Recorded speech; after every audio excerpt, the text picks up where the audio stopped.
Just 4 teams remain in the 2017 USL season, and 2 of them find themselves in the Western Conference Finals right here at Children's Mercy Park. It's the 4-seed Swope Park Rangers taking on the upset-minded OKC Energy FC for a spot in the 2017 USL Cup Finals. Tyler Terrence along with Morgan Conklin. And the Energy FC pregame show is brought to you by founding partner Mercy. And as we take a look at the championship bracket, Louisville City FC and New York Red Bulls 2 at the half. The Purples with a slight advantage over New York Red Bulls 2. Brian Obi with the lone goal. And OKC Energy FC vying for a spot in the Cup Final. And a big reason for their success in the postseason is their man at the back, CJ Cochran. Who came up huge against San Antonio, was able to respond after this goal. Very unfortunate with the deflection, but the resilience shown from OKC, especially Cochran, when it came down to PKs, 2 massive saves for his team. He's been outstanding since replacing Cody Lorendi in September. CJ Cochran is going to have to keep an eye on one Carlton Belmar for Nikola Popovic and Swope Park Rangers. He's been in magnificent form, but really stepped up in the postseason. And he really now has 15 goals on the season, scored in their last game against Sacramento. But what's most impressive about him, in his last 7 games, towards the end of this season, 6 goals and 2 assists. He's been lights out. He's a player that's hard to play against always, but especially with this form that he's in, he's been outstanding. And for Jimmy Nielsen, the starting 11 is going to look like this. And when we talked to the White Puma, he said they are banged up. They've been road warriors, taking down a 2 and 3 seed on the road to get here. So the starting lineup looking a little bit different tonight, Morgan. And he'd been wanting consistency throughout the season, but they kept that with the forwards. They have Vucic, who's been lights out so far this postseason, has the 2 goals for Oklahoma City. And one of his best attributes, he's so good in the box, but he's a player that pulls attention away from other players and allows them to get open. Vucic, Oklahoma City's version of Mr. October. And for Nikola Popovic and Swope Park Rangers, who are hosting this match, they're going with an almost identical lineup to the conference semifinal, but one change in there. Exactly. No Felipe Hernandez in the 11. He's in the 18, just not in the starting lineup. And they go with Kevin Oliveira in that midfield. Look for the midfield, how they support the attackers, the way they get forward. They like to possess, and it really allows them to have options going forward. Belmar and Pasher providing the width for Swope Park Rangers, who are looking to make history with a 2nd consecutive USL Cup Final appearance in only 2 years of existence. OKC Energy FC looking to make their first ever final. It's all coming your way next.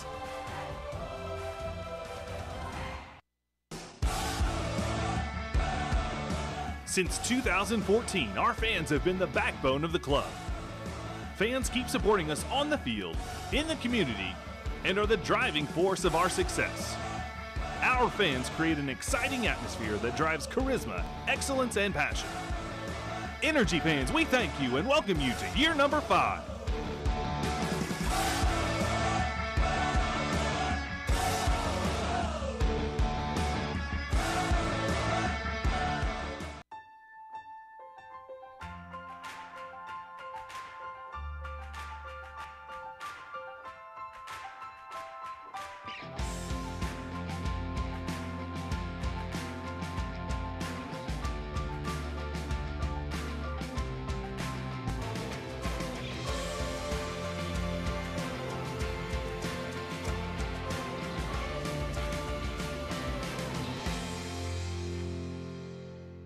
Your banking needs are personal, none more so than your personal checking. FFB has a checking solution for you.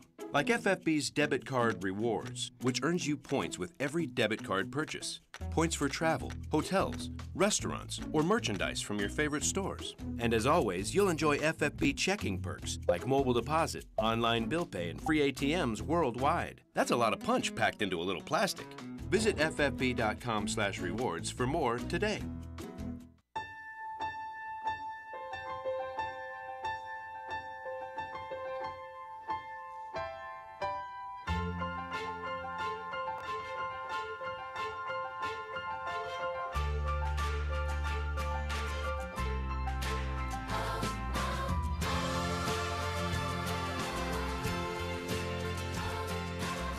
Find out how a Mercy doctor can take care of you. At Mercy, your life is our life's work. Back at Children's Mercy Park as we are just moments away from kickoff here in the Western Conference Final, as it's the number 4 seed Swope Park Rangers taking on the upset-minded number 6 seed OKC Energy FC. Swope Park looking to make their 2nd USL Cup Final appearance in just 2 years of existence. They would be the first team ever to do so. And on the other side of the bracket in the Eastern Conference, New York Red Bulls 2 right now, they have the same opportunity as Swope, who are the reigning USL Cup champions. However, they do trail Louisville City FC by a score of 1-0. Brian Omby with his 3rd goal in the postseason, as Louisville City FC are well on their way to perhaps their first ever USL Cup Final appearance. OKC Energy FC, much similar situation. Morgan, they have been absolute road warriors, taking down 2 of probably the best teams in the USL, let alone the Western Conference in San Antonio and Reno. And it's been interesting because for so long throughout the season, Jimmy Nielsen was preaching how he wanted consistency with this team in the lineup, in the play, and they found it at the perfect time. Absolutely, as our referee for tonight has everything in order, and we are underway from Children's Mercy Park. The winner of this matchup heads to the 2017 USL Cup Final. And of course, a special hello to the Energy FC fans at the watch party tonight at Buffalo Wild Wings on the Northwest Expressway. Thank you for joining us here on KSBI, and a very special welcome to those of you who are joining us on YouTube as well. Tyler Terrence, along with former Virginia Tech Hokie Morgan Conklin. So glad you can join us for what should be a terrific 90 minutes of soccer here tonight. History to be made for both sides, and here is the man who's been in terrific form for OKC Energy FC. Both of their goals, Vucic. And we talked about him during the pregame. Such a host of different ways that he can put the ball in the back of the net. He scored a brilliant goal with his foot as well as an absolutely stunning header. Well, and I mean, take nothing away from the goal against Reno. Like you said, with his foot, beautiful. I mean, a banger in the upper 90. And what's so good about him, too, is he can finish, but is also so strong in the run of play. And that being said, when he has the ball at his feet, you have to know where he is, and it opens up gaps for all the other players for OKC that are so dangerous. First corner of the night, it is for OKC Energy FC. Anthony Wallace on top of it. Not a bad ball in, but Swope are going to get there first. Vucic with a shot. It's blocked in front. Still an opportunity here for the away side. Angulo bringing it down. Catches the double team. Still trying to fight his way out of it. Somehow able to get it back to Juan Pablo Guzman, who just clips it in and eventually cleared away by Swope, and then sent out a play by Jose Barril, and right on cue, Vucic with a very good opportunity right off the bat. I have a feeling he's not going to have those opportunities often. He does a great job of backing up when the ball's played in. He sees the space and creates it for himself. I don't think he's going to get too many of those chances because Swope Park knows they cannot allow him space in the box, whether it's in the air or if the ball's on the ground. Parker Marr was there for the block. And a very important one at that, as it could have been a magnificent start for Jimmy Nielsen's side. Swope Park with their first real spell of possession here. Looking to get to the USL Cup Final for the 2nd straight year as a 4 seed as well. Just a very similar sort of makeup in this tournament for Swope. However, they find themselves hosting here in the conference final. Alex Dixon trying to cut inside. End up falling to Angulo. Angulo into the box looking for Brown. Not a bad idea, but just a little bit behind the Welshman, and Brown is down behind the play.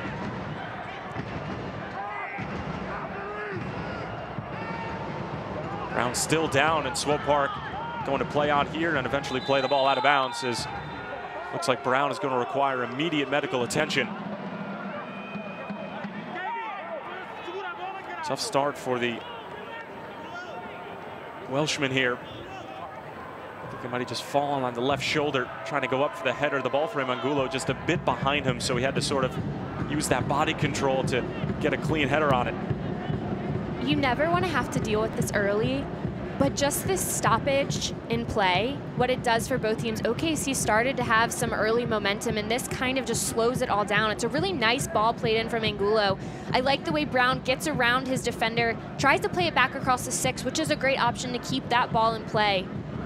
And that's something I've liked from Oklahoma City early. They're establishing a tone, and they're expecting the high press of Swope Park, so they're doing a nice job of bypassing the short ball and kind of playing in long and really stretching it early on.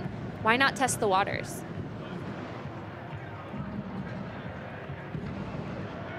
And the last matchup between these two sides, 4-1 win at Taft Stadium for OKC Energy FC. However, Swope did take the first 2 out of 3 matchups between these two sides. Last game was October 28th. Angulo with the brace, Juan Pablo Guzman and Miguel Gonzalez, the other goal scorers in that affair for Jimmy Nielsen's side.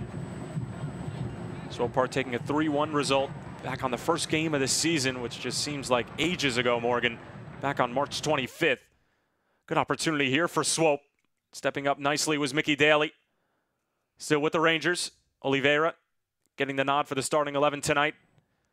Taking the place of Felipe Hernandez, who did start in the conference semifinals against Sacramento Republic, in which Swope defeated Paul Buckles' crew 1-0. Carlton Belmar with the lone goal in that affair. Pasher trying to squeeze his way through. Met by a hard challenge from Sam Fink, who's getting the start at outside back. Rather, that was Mickey Daly on the challenge. I love that tackle. I think that sets a tone. If you're Mickey Daly, you're coming over from more of your central position, getting stuck in that tackle and making the point to Pasher that he knows he's going to go on that line, but he's going to be able to cover and get there.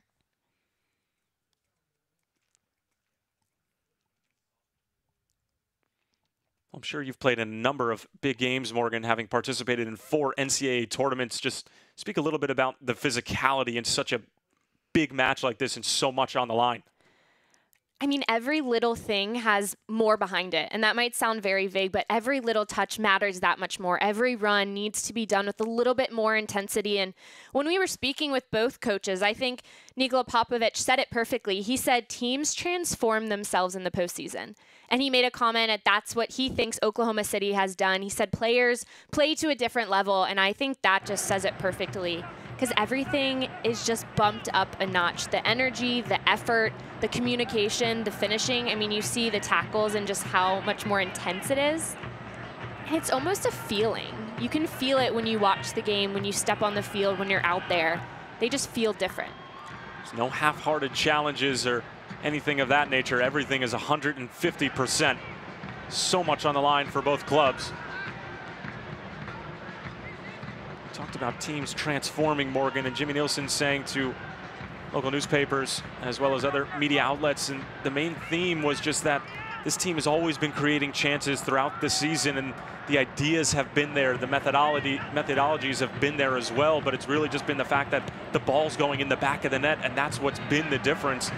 And not only the offensive side of the ball for OKC is Angulo trying to get on the end of this one, but eventually cleared away by Jidic, and the back line has been almost perfect as well. I mean, CJ Cochran has only let up 4 goals since stepping in for Cody Lorendi.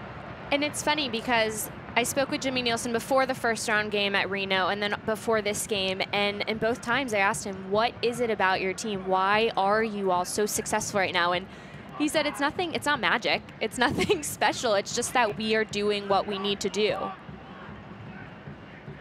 Jose Barril trying to just squeeze it through Tyler Pasher. Swope looking to operate on the other end. Well, outside of the Swope Park camp, there was one man in particular who thought that the Rangers had the horses to perhaps make it all the way to another USL Cup Final and take home the trophy, and that was none other than Charlotte Independence head coach Mike Jeffries. He asked him before his quarterfinal matchup against Rochester who he'd like to win it all, and obviously outside of his own team, he thought that Swope Park had all the necessary pieces, the possession, the counterattack ability, as well as the defensive presence to be able to get there. And Mike Jeffries, who obviously knows a lot about the game, about 180 minutes away from making a right prediction, although I'm sure he would have loved for his team to still be alive. They were ousted by the Rochester Rhinos in the Eastern Conference quarterfinal in extra time on a Stefan DeFreger deflection goal. Vucic, back for Angulo. Mid-season acquisition for Oklahoma City Energy FC. Came to Jimmy Nielsen by way of a trade straight up for Daniel Jackson. And it has certainly paid dividends. He's going to look at Sam Fink, who's filling in at outside back tonight. Normally a center back for Jimmy Nielsen, but as we mentioned during the pregame show, the White Pumas saying that a lot of his players are banged up, Richard Nixon in particular. And Fink getting the start. Here's Swope Park. Very patient and methodical. More of a counter-attacking team a year ago when they got to the USL Cup Final and eventually lost to New York Red Bulls too. But this year shifted the way that they play a little bit more possession-based under Nikola Popovic. They were under the tutelage of Mark Dos Santos a year ago, but Popovic stepping in and doing a brilliant job and being able to sort of change the way that they play and also maintain positive results and obviously get this deep into the postseason. When speaking to the change in style of play, he said it was massive. It wasn't a small change. It was completely changing the style of this team. More defensive last year, but this year they are so possession-minded. And his biggest thing is you want to enjoy watching the game and you want to enjoy playing the game. So it's playing that style that's easy on the eyes for the viewer, and it's fun to play. And I think you see that a lot, obviously in the stats in terms of their possession, but also the way that their midfield works. There's always options around the ball. They do this drill where they work and they have to create triangles in the midfield. So you always have to support and get under the ball and help. And the perfect example of that was their goal last week against Sacramento. It's the classic up, back, and through. Ball played to the forward, drop back to the midfield, back to the forward. And that's pretty soccer that people want to see. Well, this wasn't so pretty. A little bit of a challenge there from Lebo Maloto, 27-year-old from South Africa. Just tripping up Jose Barril and the free kick going the other way.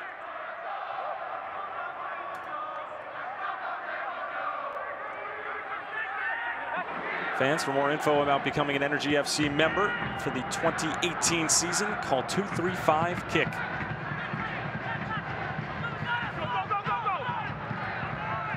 Come all the way back for Sam Fink. Swope Park pressing as they normally do. Able to win the ball back. Over, cough it right back up.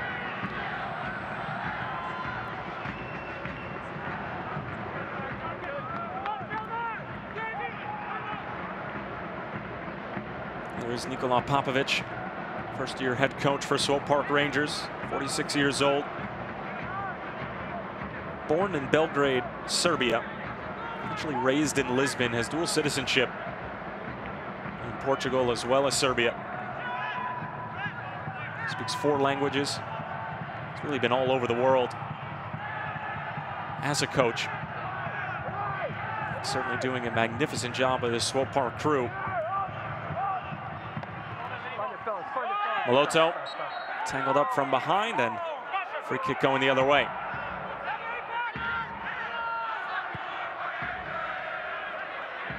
Big sweeping ball over to the far side. Colton Storm putting on the brakes.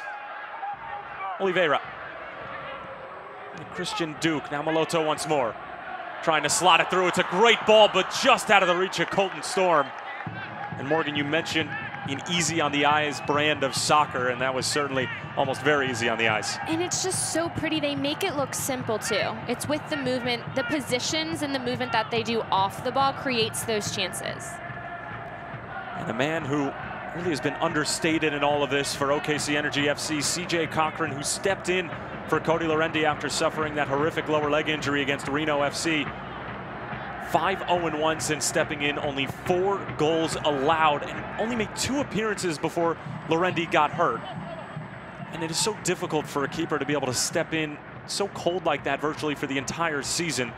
But it's been seamless for CJ Cochran, and a magnificent performance in that penalty kick shootout as the Energy have some numbers going the other way. Jonathan Brown encouraging Sam Fink forward. Fink with the early deliveries and Dejas off of his line, but he collects. I love that bending ball in from Sam Fink. The way he's able to get into the attack, it's a really nice penetrating dribble to force the defender of Swope Park to drop, and then it creates that space for Fink, and he's able to whip that ball in. I think the run, though, has to be in front of the goalkeeper. You can't, it's fine having a far post run, but someone has to challenge the ball before the goalkeeper gets there. And that early ball in was very similar to the header goal that Vucek Vucic scored against San Antonio FC to equalize in the 85th minute. Elizondo got his goal in the 7th, and it sort of seemed like forever for OKC Energy to sort of get their feet underneath them, but it was one great ball in and a great header finish. And they took care of business in the penalty kick shootout, burying all 4 of their shots, Cochran with 2 saves. And now they find themselves with an opportunity to get to their first ever USL Cup Final.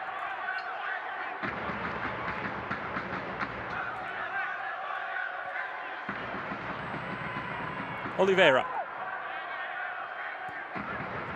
The captain, Christian Duke. Maloto forced to go negative. Gets it right back from Duke, trying to slide it through. You can see the patience from Swope, but OKC Energy FC have been great defensively all season, and they don't seem to be budging. it's difficult at that point if you're Swope because you're patient and you've moved the ball and you're trying to slide the OKC backline around to find those gaps. But at that point, Oklahoma City is able to really condense centrally, and they're trying to force that ball wide, force it to play Pasher, Belmar more on the wings rather than being able to slip those balls through. Well, that pass did take a deflection, so it'll be a corner the first of the evening for Swope Park, the hosts. Very crowded 6-yard box right in front of CJ Cochran. Benton ball, Cochran comes with strong fists. And we'll do it one more time. A lot of traffic in front of him. Probably going to be difficult to catch the ball. Oliveira on the corner once more. Loto got the header up, but over the bar and a goal kick coming. Tyler, going back to what you had said about CJ Cochran earlier this season we spoke with Jimmy Nielsen, when Lorendi was still the starting goalkeeper, he made the comment that he felt that they had the best backup goalkeeper in the league. And then when Cochran got his chance, he was just saying how he was so happy for him getting that chance because in any position, if you're not a starter, you have to work your way into the lineup. But in the goalkeeper position, you really only get a look if someone is maybe called up or unfortunately has an injury. And he's just been so happy with the response from Cochran. And he said for so long he was Lorendi's biggest fan and helping him get better. And now he said the roles are just reversed and Lorendi supports Cochran completely. And I think that just speaks to this Oklahoma City team and how they are amongst the whole group.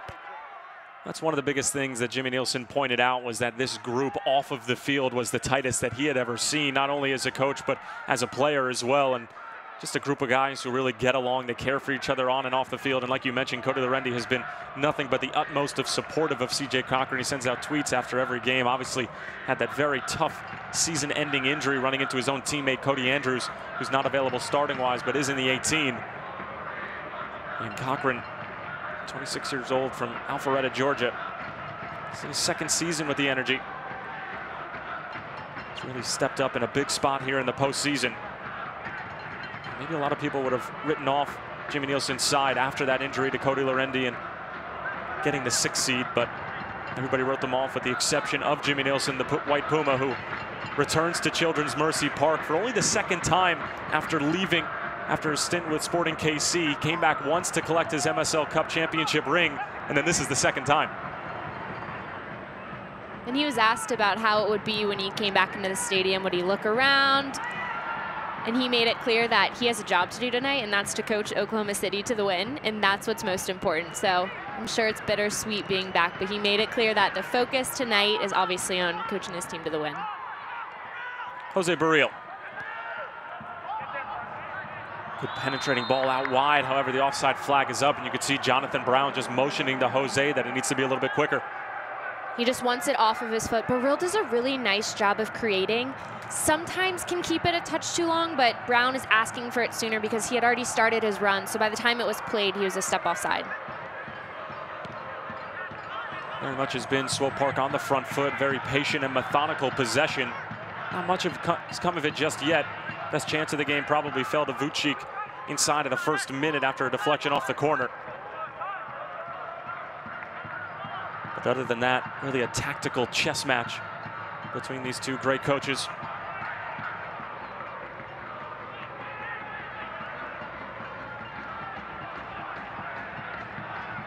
And one of the biggest things, Swope Park likes to play that high line, but they're also allowing Oklahoma City a little bit of time in their back third. But speaking for Oklahoma City, Jimmy Nielsen said one of the most important things for his team tonight, they cannot overplay in their defensive half. They can't think they have more time than they do. They have to be smart when it comes to that. So Swope is doing a nice job of keeping their line, but almost baiting Oklahoma City into taking maybe too many touches, maybe making an extra pass in their defensive third. Vucic sent it out wide for Highland, who gets completely upended, much to the delight of the crowd here at Swope Park. Or rather, Children's Mercy Park, I should say.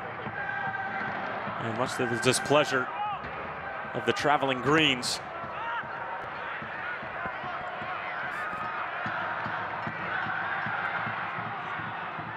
Cochran off of his line and scoops it up, and we do have an update on the Eastern Conference Final. New York Red Bulls 2 have leveled the score. Brian Ownby's goal will not stand as the game winner.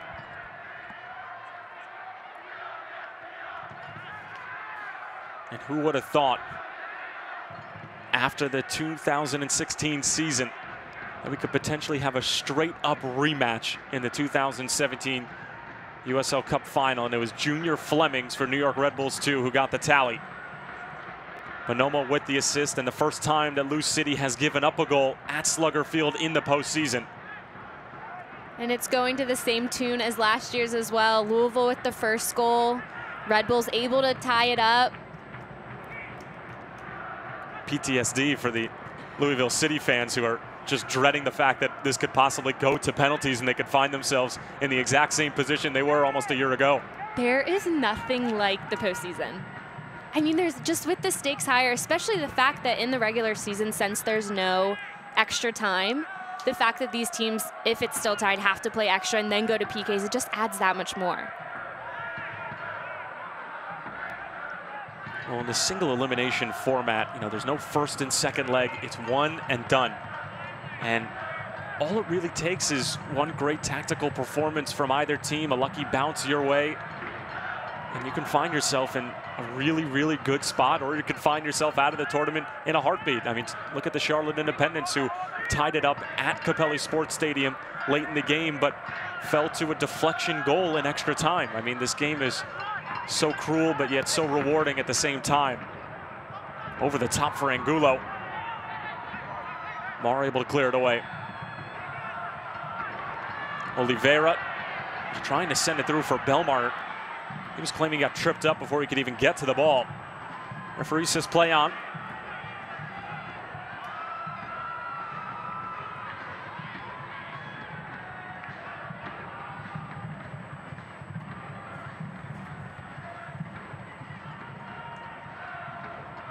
Juan Pablo Guzman. Look at the pressure from Tyler Paschert, forcing OKC Energy to go all the way back. Such a difficult team to play against, Swope Park Rangers, because when they have the ball, they're so patient, and when they don't have it, they're in such a hurry to get it back. And it's one of those things for Oklahoma City, when they have the ball against the defensive pressure of Swope Park, the most important thing is breaking that first line of pressure, because once you get past that first line of players, there's that space that you need. But when you have these defenders running at you, and for the most part, the front line are forwards, obviously for them to defend, they just want to pick it off and go. So you have these players against you. So much easier said than done.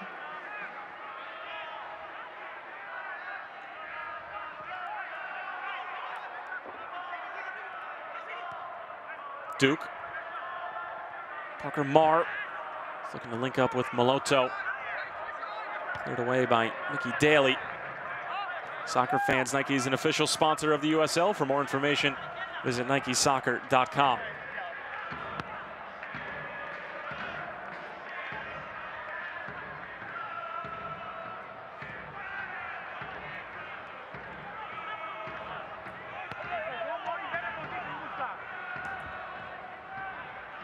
Not much to write home about in essentially the first half of this first 45 minutes, Morgan. Is this what we expected from these two sides? For the most part, I think Oklahoma City has come out how I was hoping to see them. But they are a team that has a game plan, and they are going to stick with that. That was something that Jimmy Nielsen spoke a lot about in their win against San Antonio, that they stuck with their game plan even late into the game when they needed that goal.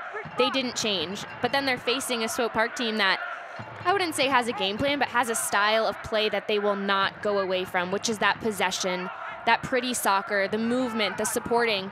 So for the most part, I think we've seen that. I have been impressed, though, with how often Oklahoma City has had their chances and how they've been able to create, because for them to do so, I didn't expect them to have the majority of the possession. I thought we would see that. But for them to create chances, they have to go quick, and their decisions have to be on point, and they've done that so far. Cochran comes off of his line to collect that cross, which was just a little bit too directed at the goal mouth from the captain, Christian Duke. 25 years old, from Overland Park, Kansas. Not too far away from Children's Mercy Park in his second season. was a member of that 2015 Oklahoma City Energy FC side who got to the conference final.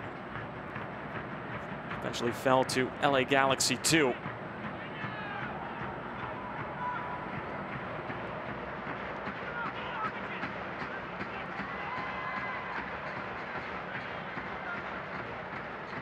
Alex Dixon gets away from Belmar initially. Able to fight his way through. Alex Dixon looking to make something happen. It was almost there for Jonathan Brown. Vucic challenges it. And then sent up the elevator shaft by Tyler Pasher. Jose Barril bringing it down. A little bit of a miscue there from Sam Fink. Maloto slowing things up. Great opportunity there for OKC Energy FC. However, Swope are looking to take advantage on the counter. Numbers forward for the home side. Colton Storm into the area. Kyle Highland standing him up for the moment.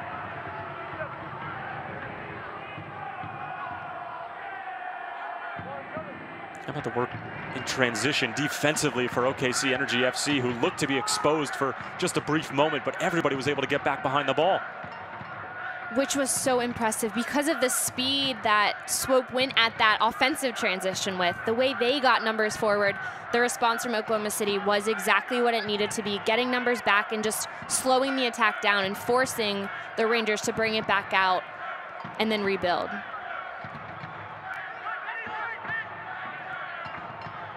Well, there's always been no doubt about the defensive prowess of the Jimmy Nielsen side.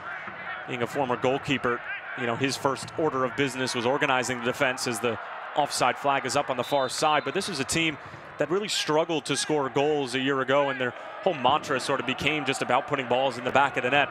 And now that they've gotten to this point, they've been able to get their goal here and there. They've only scored 2 goals in the postseason in 2 games. But there's never been a question that his teams can defend. And they're just so organized. Everyone is on the same page. But I think offensively for them, the biggest change and when it all switched was when Vucic was healthy and when Angulo, when they were able to play together. Because I remember speaking with Nielsen right after that trade when they picked up Angulo, and he was just saying how he was so impressed. He said, I knew he was good, but not this good. And just speaking to the fact he's an old-fashioned goal scorer, can score the cleanup goals, the nice ones in the run of play.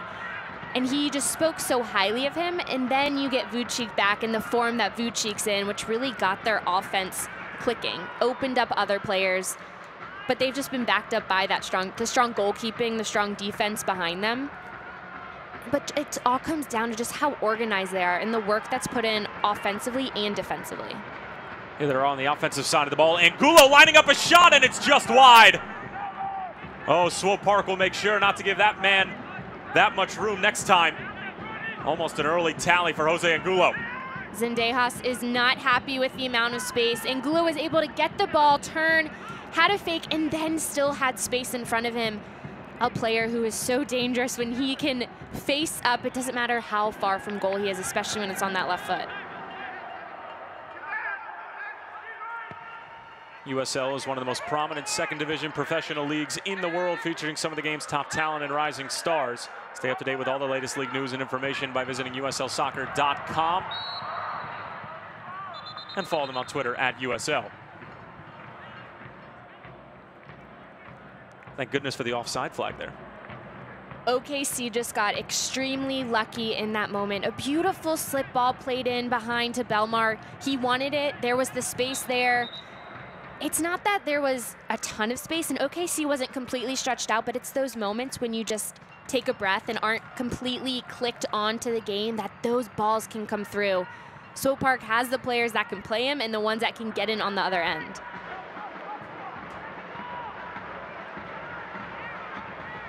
Here's Jidic. He was the savior in the Western Conference quarterfinals against Phoenix Rising FC. Game that took about 24 hours to complete with the lightning delay. Swope has had to deal with different factors throughout this postseason with that 2-day game, the longest halftime I think in the history of soccer, and then the whole field issue before their last game against Sacramento. They've had to deal with a lot, and in speaking this past week with Coach Popovich, he was saying that it was a lot on the team, but Their message has always been to do what you have to do. Angulo lining up the shot. Again, a lot of time and space for the 2013 USL MVP. And you just have a feeling that he might start calibrating. Well, and the best part about what Angulo just did is he's found that pocket of space twice now. He's able to get the ball on the dribble. So next time, the defenders for Swope Park are going to have to step to him. And when they step, that creates space for his other players. So if he continues to get that space, you're right, maybe he'll calibrate and get on target. Or if they step to him, it'll open up his other teammates.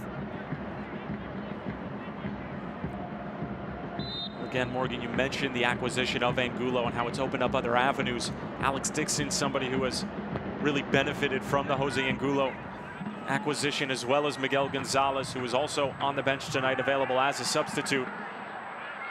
And it's been Angulo who's sort of taken eyes off of the likes of Alex Dixon and Miguel Gonzalez, and then Vucic becoming healthy. Another weapon that teams are going to have to keep an eye on. Just starting to click for Jimmy Nielsen's side down the stretch. Alex Dixon can bring this down. Maybe room to counter here for the Greens. Alex Dixon going out wide for Angulo. Good challenge put in from James Musa, 25-year-old from Plymouth, England.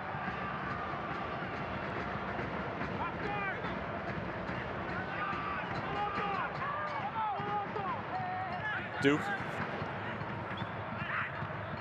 Parker Marr. A little more than a half hour played here at Children's Mercy Park in the Western Conference Finals. Number 6 seed OKC Energy FC and the number 4 seed Swope Park Rangers. Tyler Terrens along with 4-time NCAA participant Morgan Conklin. Glad to have you with us here on YouTube as well as KSBI. Nothing to write home about just yet between these two teams. A couple of half chances here and there for both teams, but really nothing of any concrete value.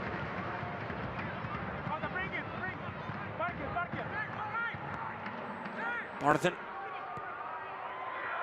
comes out wide for Marr. Good patience here from Swope. Marr stripped by Fink momentarily. Maloto thought about it. Comes out wide for Colton Storm.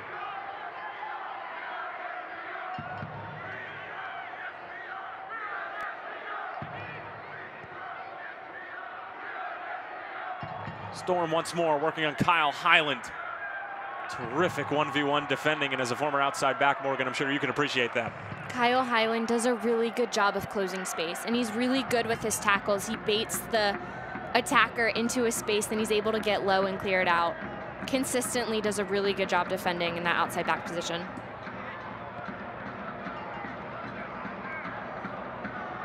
Highland played his college ball with the IUPI Jaguars.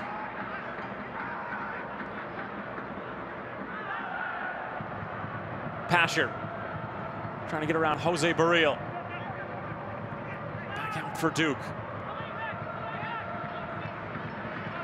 Clever little touch there from Musa to keep it for the Swope Park side. Such crisp and firm passing from Nikola Popovic's team. Musa lining up a shot, not a bad effort. Always going wide, but just the buildup and the ideas are there. And it's easy to look at the possession that Swope Park has had and make note of how they haven't really had anything on target, but the way that they move the ball, it almost sets them up for later. They move OKC around, try to find the gaps, but if you do that over the course of a game, you're going to break down the other team. They're going to maybe turn their mind off just for that one moment when the ball can slip through. And I don't think shots like that need to be relied on because they're going to get the moments. They're going to be able to build up. And if you look at their last game against Sacramento, they made adjustments at halftime and were able to come out, score that quick goal after halftime.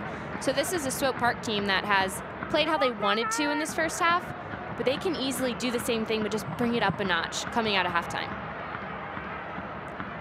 Still about 12 minutes before we reach the halftime whistle. Wallace stumbled initially.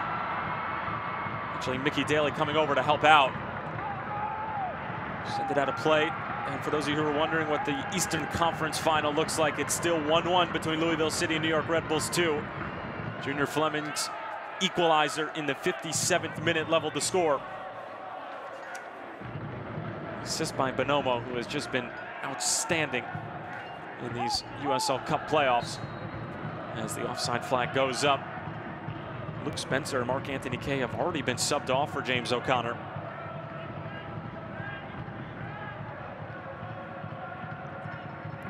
Energy FC Gold Card is a benefit for season seat members that earns them discounts at several metro area locations like Dunkin' Donuts, iFly Indoor Skydiving, and La Awakenya Bakery. To learn more, visit energyfc.com/gold.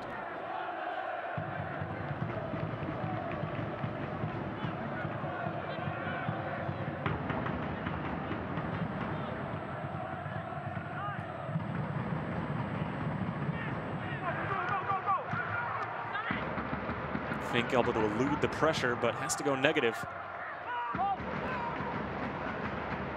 All over the top, gets to Angulo, trying desperately to bring it down, and ends up committing a bit of a frustration foul. Jidic there defensively. Jidic played out of that very well. It didn't even look like a foul the way that he was able to keep possession and find his goalkeeper. But a really nice job. You see what OKC is doing. They play that ball wide. They have a player underneath, a player high, but a good job covering from Swope Park. As a team, they're always on the same page, moving together to close the space. Jidic with a good ball forward. Cochran off of his line, and he needed to be. It was a picture-perfect ball. Couldn't have thrown it any better over Anthony Wallace, and thankfully CJ Cochran is there to clean up the pieces.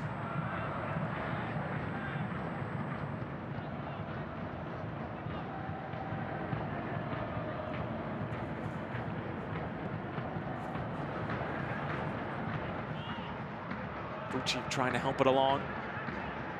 James Musa got there first. Somehow falls to the feet of Alex Dixon, going out wide for Jonathan Brown. Brown lining it up, and a great save from Zendejas. Dixon trying to keep it alive. First big save of the match, and it comes by way of Adrian Zendejas. That is beautiful contact from Brown. I love the work done by Dixon, the little flick. Brown waits for it to come across his body, and he keeps the ball low, makes really good contact, but a nice touch away from Zendejas. First real chance of the match, and it comes for OKC Energy FC. Kyle Highland sending into the box first time. Zendejas is there. And it was a very fortuitous bounce that fell to Alex Dixon, but he knew exactly where Brown was and gave him a pass where he was just able to do something with it. And one of the things that makes Dixon difficult to defend, when he gets forward, he draws defenders. So he pulls them out of place and then is able to slip the ball through, or sometimes he just chooses to keep it and beats him on the dribble. But he always has, if you look, usually more than one defender on him, because he dribbles into spots where it forces them to step out. Very shifty and clever the way he moves with the ball and without the ball, Alex Dixon. 27 years old, from Bay City, Texas, is the number 11 for OKC Energy FC.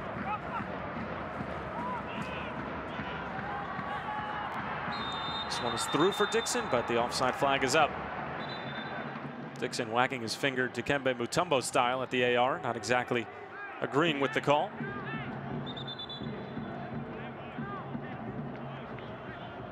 And it looks like it's going to be the foul first. Referee pointing in the direction of OKC Energy FC. So a good opportunity here for Jimmy Ilsen's side. That's why Dixon was frustrated. He thought he was in behind, still had the chance. But Wallace plays a really good ball in with his left foot, the way that it bends. You see OKC has their players. Keep an eye out for Vucic, Angulo, Daly. They like to get in on the ball. Wallace on top of the free kick. Very bending ball in. Vucic trying to get there first. And this time the offside flag is up.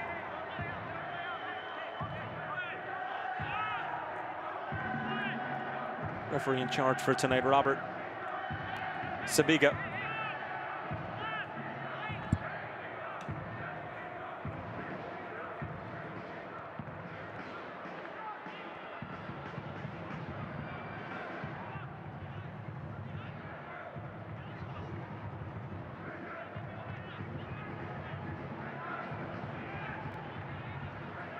Saw there for a moment James Musa just holding his hands up. Didn't really have much of an option, and that's the way that OKC Energy would like to keep things. Moloto on the turn, sending it through for Pasher. Fink trying to get there, and with great recovery speed, Fink able to clear it away. However, he does concede a corner. And that movement is very similar. You see that often from Swope Park. The movement coming out of the midfield. And just a beautiful ball. I love that slip ball played in. Moloto's able to pop off that high line and then play make. He gets underneath really well. Terrific ball, but Pasher just couldn't outstep Sam Fink. Another crowded box. Oliveira nodded away. Pasher gets up for it. Duke got some solid contact, but wasn't able to get through. Moloto. James Musa back for Moloto, but just a bit too heavy on the first touch. Dangerous for a moment as James Musa was just posting up the defender deep inside of OKC Energy's own penalty area. One of the things that I think is working well for Oklahoma City right now, especially when Swope Park gets closer to their goal, it's not that they're allowing Swope Park time and space, but they're putting enough pressure, but it's organized. So they're forcing Swope Park to make mistakes. They're not giving them space where they can dribble around and create. They're really tight centrally, but they're allowing them to make certain moves. And I think that's what's worked out for them. They're not diving into every tackle and maybe stepping out when they shouldn't. They're really compact and on the same page.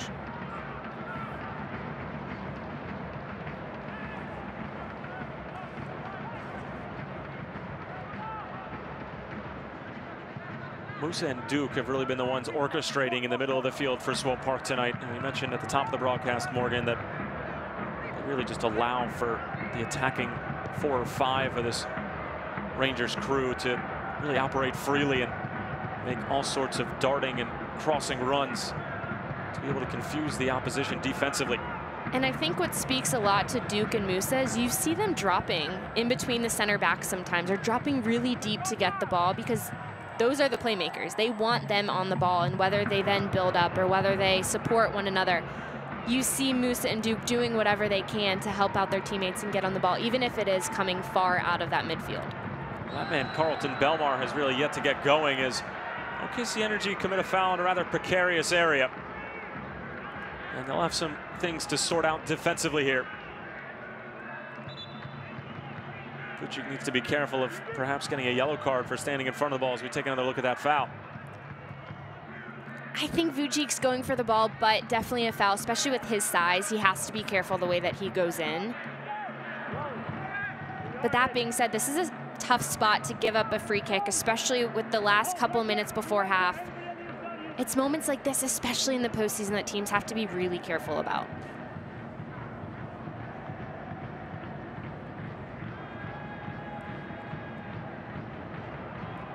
Great area for somebody on Swope Park to just be able to clip it in for one of the bigger bodies, perhaps Amir Džidić.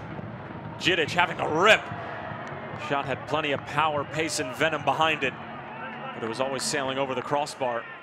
Looked like a good area to maybe allow a teammate to run onto it, but Džidić feeling he would try his luck with a shot on frame. Hey, if it's one of those, if it went in, probably ESPN top 10. I would say definitely. SportsCenter might see that one tonight.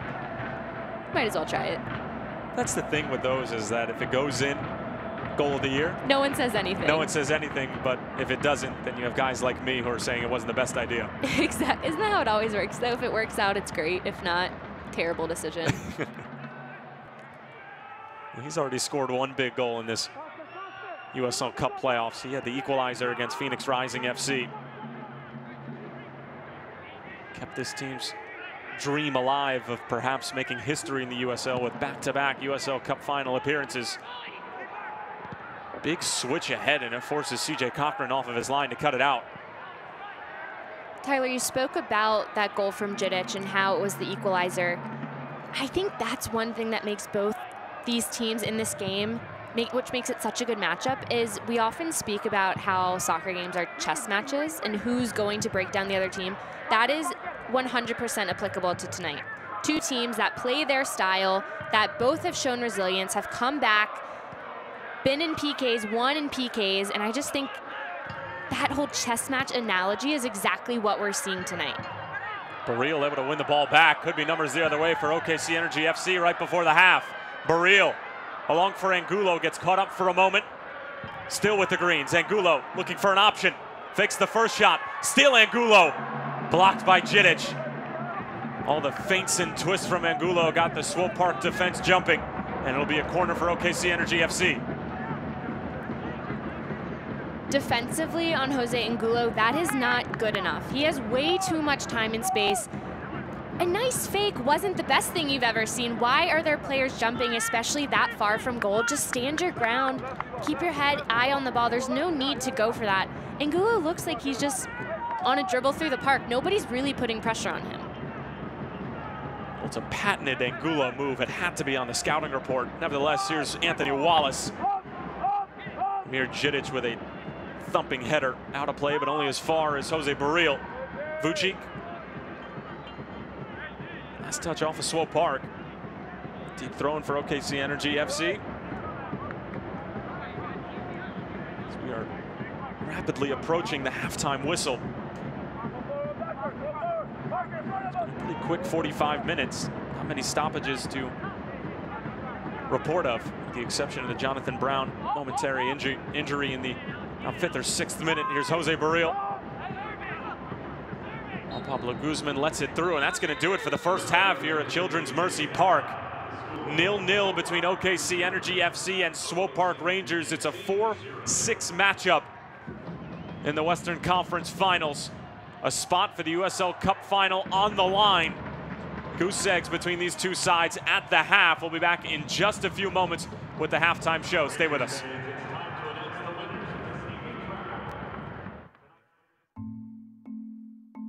What if you could keep an eye on your business every hour of every day and know where your customers are at any moment? See what your employees are doing or tell if your windows and doors are secure. And what if you could do all that from anywhere? Introducing Cox Business Security. With HD surveillance and 24/7 monitoring, our security never sleeps, so you can. Cox Business Security Solutions. Security that means business.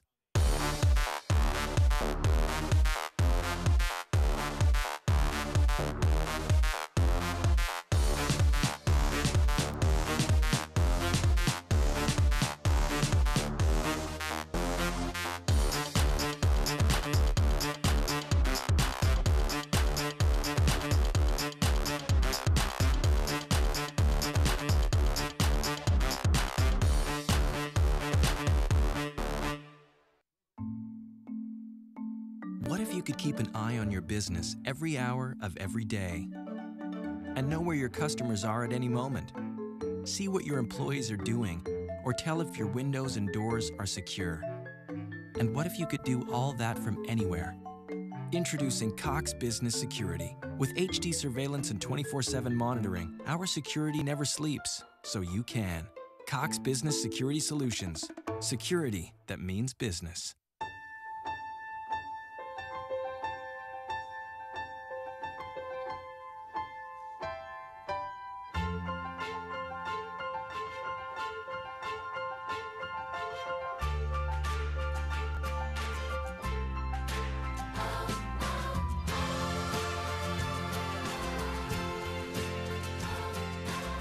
Find out how a Mercy doctor can take care of you. At Mercy, your life is our life's work. No score at the half between OKC Energy FC and Swope Park Rangers here in the Western Conference Finals.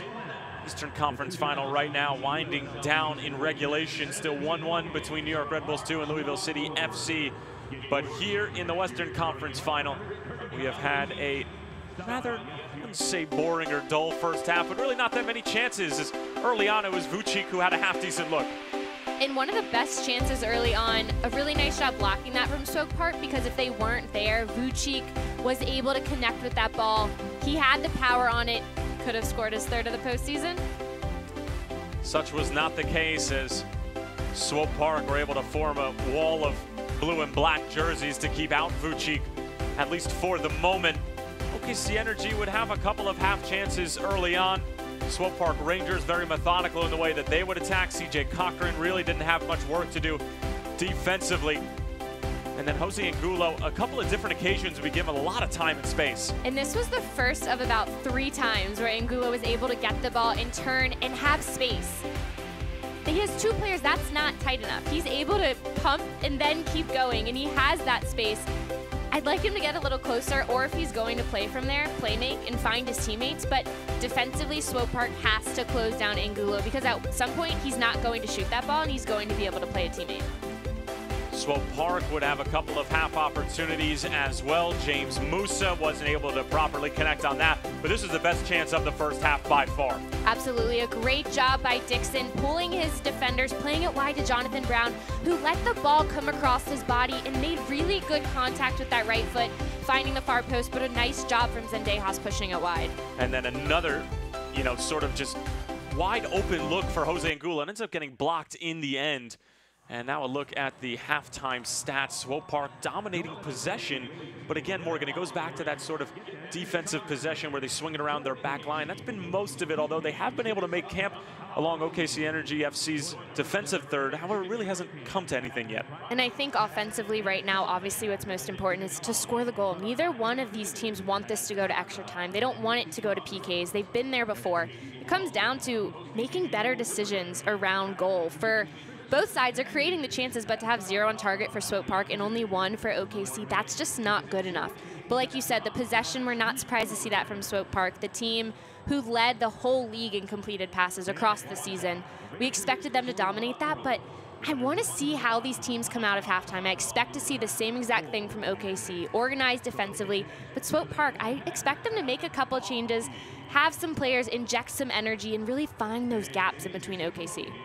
Well, Swope Park took 2 out of the 3 matchups during the regular season. The 4th is right here in the Western Conference Final, and it's tied up 0-0 at the half. We'll be back in just a few minutes. Stay with us. Maybe you can make retirement happen. After all, you made home ownership happen. Homeschooling yourself on loans, beefing up your credit score. So I'm pre-approved. You were like, yes! Sorry.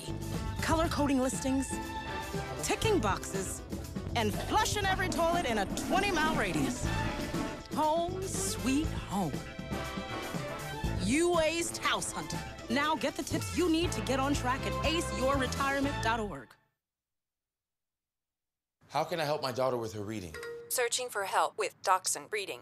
Why do you not get me? I do. This is what it feels like for kids with learning and attention issues. Redirecting to understood.org.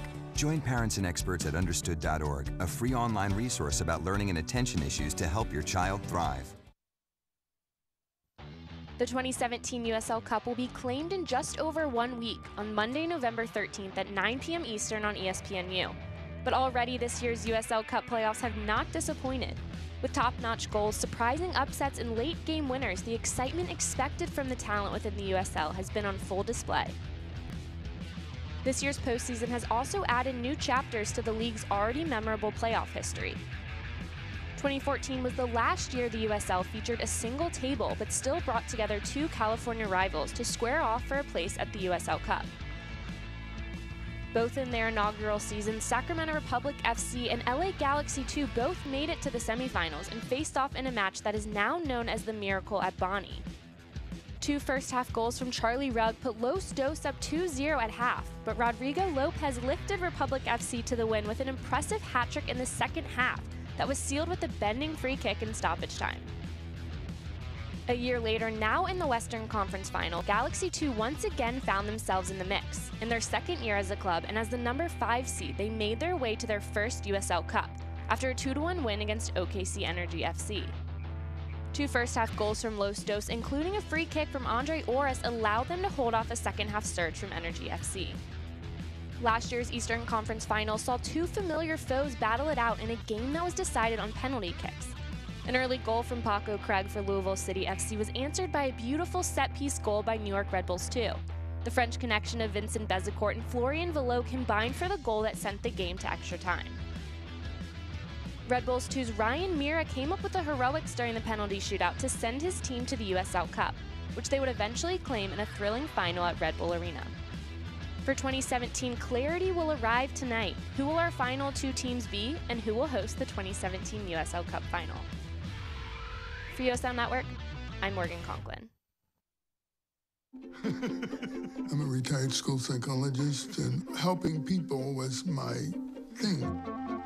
I was very independent and thought I could take care of myself.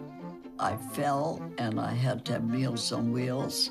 After my stroke, when Meals on Wheels started, I was on the other end of the stick, so to speak. Meals on Wheels, coming to my door as someone who's housebound, having someone check on me, assures me that I'm not forgotten.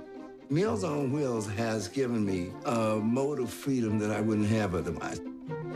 We're the clients. We are the clients. We are the clients of Meals on Wheels. America, let's do lunch. 1 in 6 seniors faces the threat of hunger, and millions more live in isolation. Drop off a hot meal and say a quick hello. Volunteer by donating your lunch break at americaletsdolunch.org. Back here at the half at Children's Mercy Park between the 6-seed OKC Energy FC and the 4-seed Swope Park Rangers. No goals to be scored here in the Western Conference Final. And Energy FC's support extends to the youth level across the stage of Oklahoma. Oklahoma Energy FC wears the Energy FC colors crest at the tournaments across the state and country. Last weekend, many OEFC teams played a tournament in San Marcos, Texas, just outside of San Antonio. Energy FC reporter Brent Skarkey caught up with the teams at the tournament and at the match that night. What a weekend to be in green. Now, a lot of Energy fans know what happened Saturday night in San Antonio, but not all know that the club had actually been on the pitch all day. The Energy action started on a windswept soccer pitch in San Marcos, about an hour north of San Antonio. The Oklahoma Energy Soccer Club in action, boys and girls club sides, ages 8 to 18, in matches in the Southern Regional Premier League, a 7-hour road trip for most. It's exciting getting to play against higher competition, and the speed of play is a lot faster. It's always an honor to come down here and play teams because you know that you're good enough to compete with them, so it's a lot of fun. But this trip, one of many members of the OEFC will take. They'll visit North Carolina, Alabama, Florida in the future. I mean, it is a long trip, but I think the girls are excited whenever they get to go somewhere else, and it's kind of fun getting out of the state and doing all the bonding and spending time with all the girls and teammates and parents. I think they enjoy it. This is like our second family. We've all gotten to know each other over the years, and the parents hang out together in the hotel and go to dinner together, and just ends up being a fun vacation almost. Let me tell you, the kids are very excited to be all the way down here in the one-star state and still representing the Energy. I like how big of a club it is and how everybody works together and you're all united as just one club. Cool, because you know that you're representing them, and when you do well, it goes into their name, so it's really cool. Oh, it's great. It's awesome. I think the girls have really enjoyed all the new benefits that have been added. Obviously, they got all new kits and everything like that, so of course girls are excited about that. But just the opportunity that our players are going to get being associated with Energy is going to be great. Membership in the FC definitely has its privileges, like top-notch coaches. First-team assistant Mark Howard coached his 99s in the AM before hitting the pitch at Toyota Field that night. Okay, that's why I said at the start of the game, just drop off in the low line of confrontation. Mark's the best. Jack has really gotten really good in his talent level. He's changed a lot since he joined the team last year. And after a full day on the pitch, it's on I-35, 40 minutes south to Toyota Field to watch the Energy first team in the Western Conference Finals. The guys think it's pretty cool to play, then watch all in one day. Just because I play for their club team, and I really enjoy watching them play. Really cool because I play for their academy team, so it's pretty cool. And what a game they saw. There you have it, a standard day in the FC. For Energy FC TV, I'm Brent Skarkey. Since 2014, our fans have been the backbone of the club. Fans keep supporting us on the field, in the community, and are the driving force of our success. Our fans create an exciting atmosphere that drives charisma, excellence, and passion. Energy fans, we thank you and welcome you to year number 5.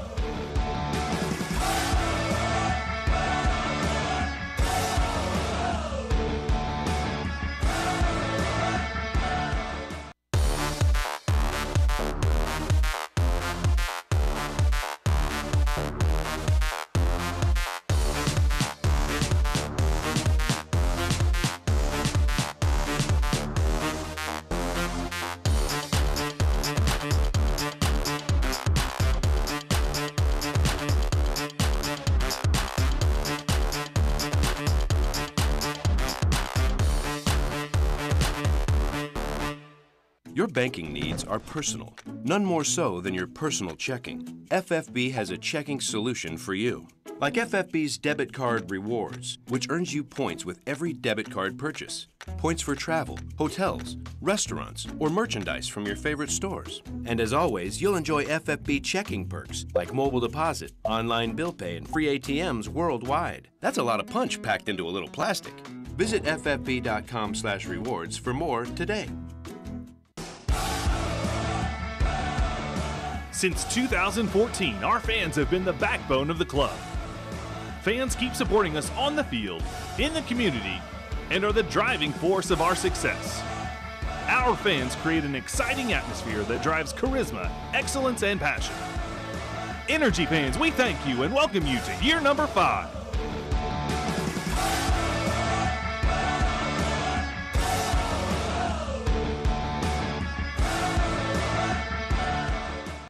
Welcome back to Children's Mercy Park at the half here between OKC Energy FC and Swope Park Rangers. 0-0 between these two Western Conference side in this Western Conference final.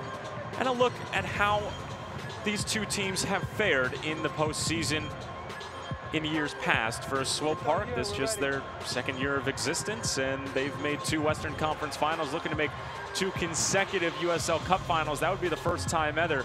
And then for OKC Energy FC on the other side, Morgan, they've been around a little bit longer, haven't qualified in one of their 3 years of existence, or rather 4 years of existence, but they have qualified the other 4, and they have an opportunity here. I mean, it's just, you take a look at these two sides, a little bit of a difference in terms of how they've been able to get there and the makeup of the teams. We have some players who were on OKC back in 2015 who are now on Swope, just a lot of overlap. And we do have an update on the New York Red Bulls 2 Louisville City matchup. That game, for a second year in a row, is headed to extra time. And we still await a winner east of the Mississippi. However, in the Western Conference, we still have 45 minutes of regulation for OKC Energy FC. What do you think in particular Jimmy Nielsen was saying to his side during the break? Well, first off, good job. You followed the game plan. We did what we needed to do in the first half, but coming out in the second half, they have to keep that defensive organization, especially early on. You know Swope Park has the ability to score quickly. They did it last game. They'll make the adjustments that they need, but Oklahoma City has to respond to that and play with the same style and intensity that they brought in the first half. Well, you mentioned Swope Park being able to score quickly out of the break. Carlton Belmar scored that game-winning goal in the conference semifinals versus the Sacramento Republic in just the 46th minute.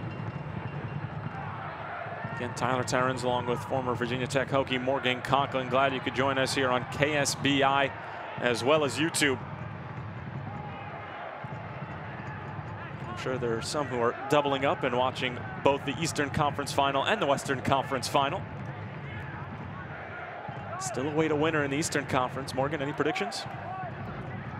Honestly, I think I might have jinxed that game because I said, what if we had it like last time? Louisville scores first, New York Red Bulls, then it goes to PKs. I think I put that one out in the universe. But, I mean, those two teams, I just love that history. We already said every team is different. It's a notch up, more intense in the postseason, and to have that same matchup again, you know, Louisville doesn't want to lose 2 years in a row, but that's just, especially after the season that they've had, but that's a good one. I can't say I thought it would go to penalty kicks, but I have to say it definitely makes for a good storyline.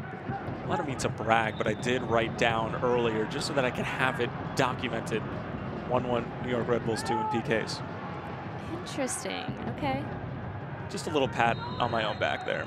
Well, it's not over yet. It's not over yet, but it's headed that way.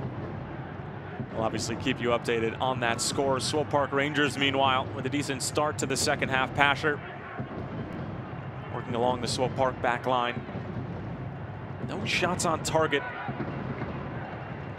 for Nikola Popovic's team in the first 45 minutes. Just one for OKC Energy FC, and it was a terrific effort from Jonathan Brown that was denied in the end by Adrian Zendejas.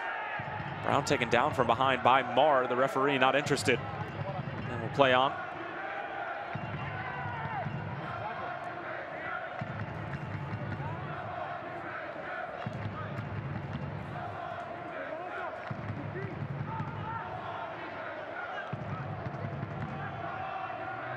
You can see for Oklahoma City, Vucic kind of marking, using his arms to find where Musa is, trying to block that path.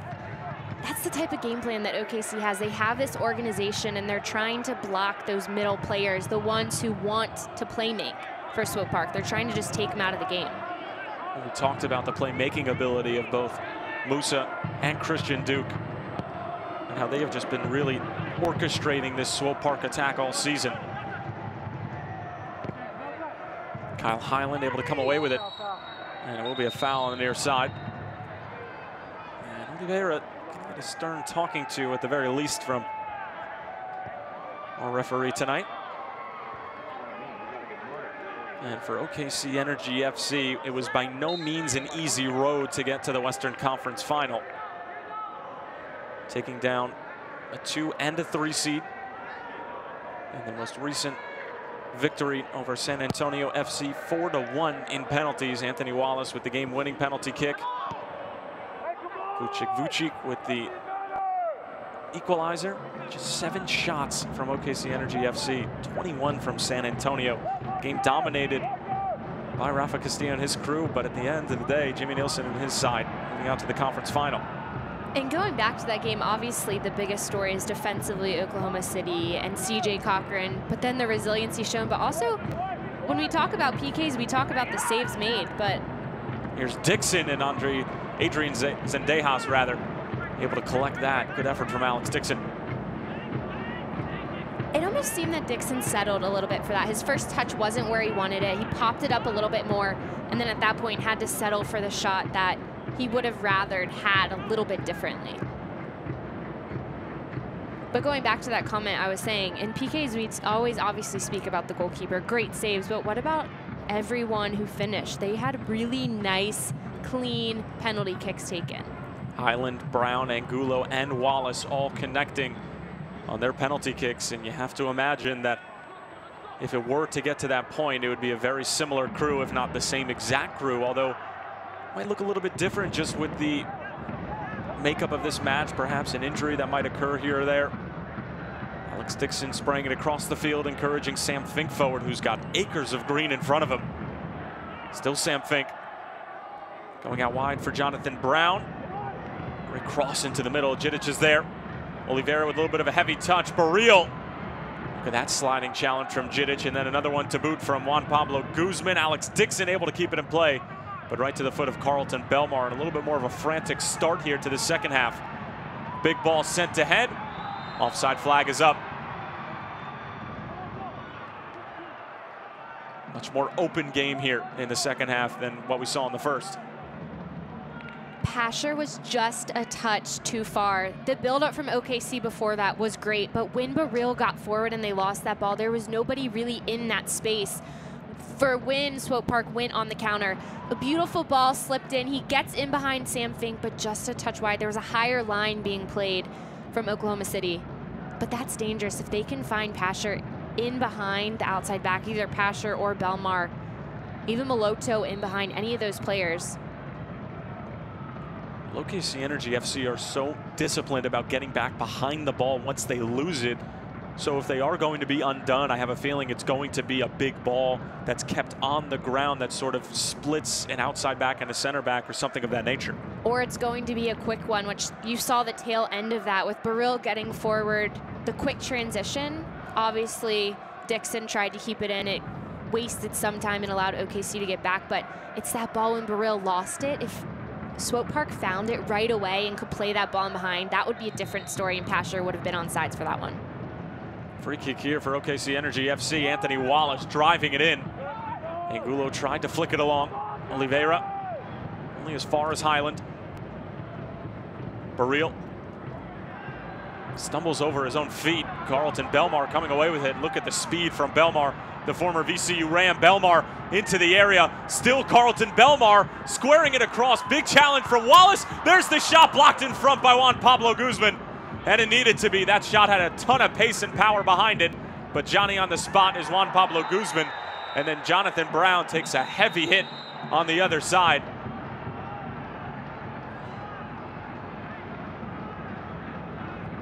Belmar showing that speed, getting in behind. Highland does a nice job of closing the space. Wallace gets down, but no one is there to close that gap. So when the ball's dribbling across, a nice job from Guzman though, keeping his hands behind his back. And then when the ball was played out, Vucic gets hit from behind, takes a tough tackle.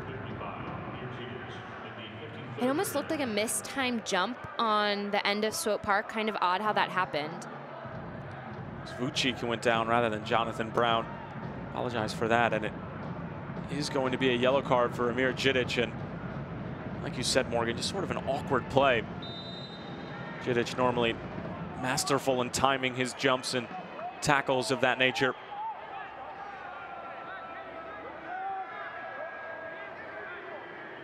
A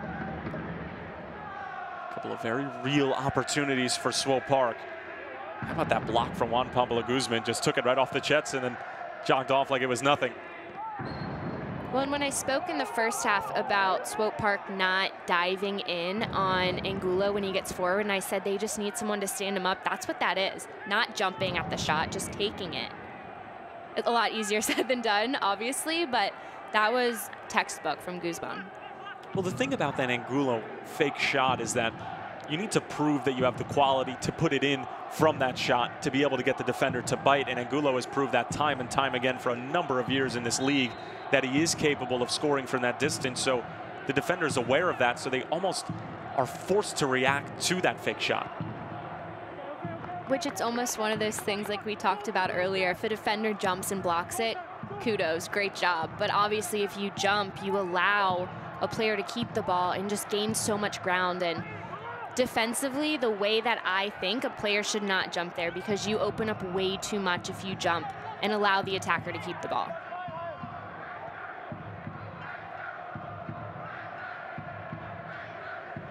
Nearly 10 minutes gone by here in the second half.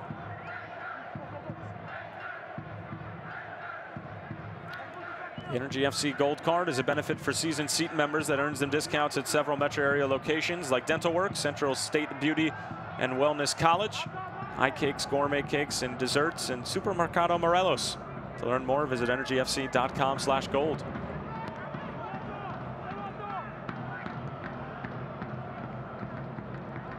Ball intercepted by Sam Fink. Jonathan Brown on top of it now. It's Jose Barril. Spaniard trying to slot it through for Vucic.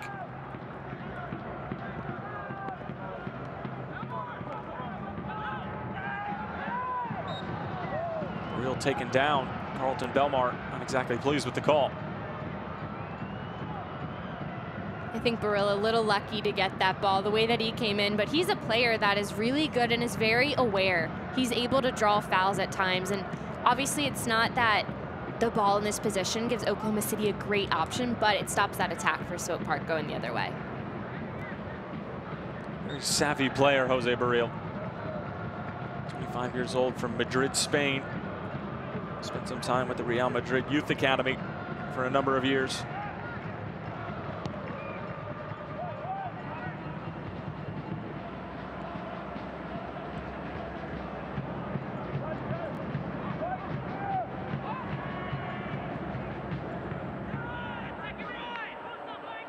Easy work for Zendejas.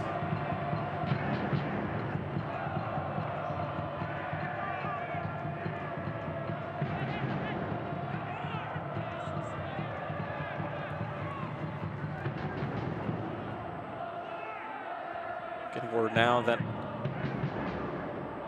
Miguel Gonzalez is going to be entering the match for Jimmy Nielsen. He will replace Alex Dixon. Jimmy Nielsen did have a number of players who were banged up for this match. It does allow him the luxury of bringing on a player of Miguel Gonzalez's caliber as a substitute. And his team have done a good job and done enough to keep it 0-0, and now allowing some fresh legs to come on. Barril around the first defender. Referee says play on. The advantage was seen. Kyle Highland. Sweeping ball over the head of Jonathan Brown. And that sub Miguel Gonzalez is going to come onto the field now. Jimmy Nielsen just trying to warm him up before coming on. I like bringing in Gonzalez because I think he's a player that wants to make an impact at all times. I don't want to see Alex Dixon go out this early, though. I think he was a player that sometimes he struggles when he's on that flank. He's so dangerous, but if he's not found and if he's not in the game enough, he's very quiet. And he's a player that it only takes one moment for him to get that ball and do something special. But I'm completely on board with bringing in Gonzalez with enough time to be able to kind of find his way into the game and then make an impact.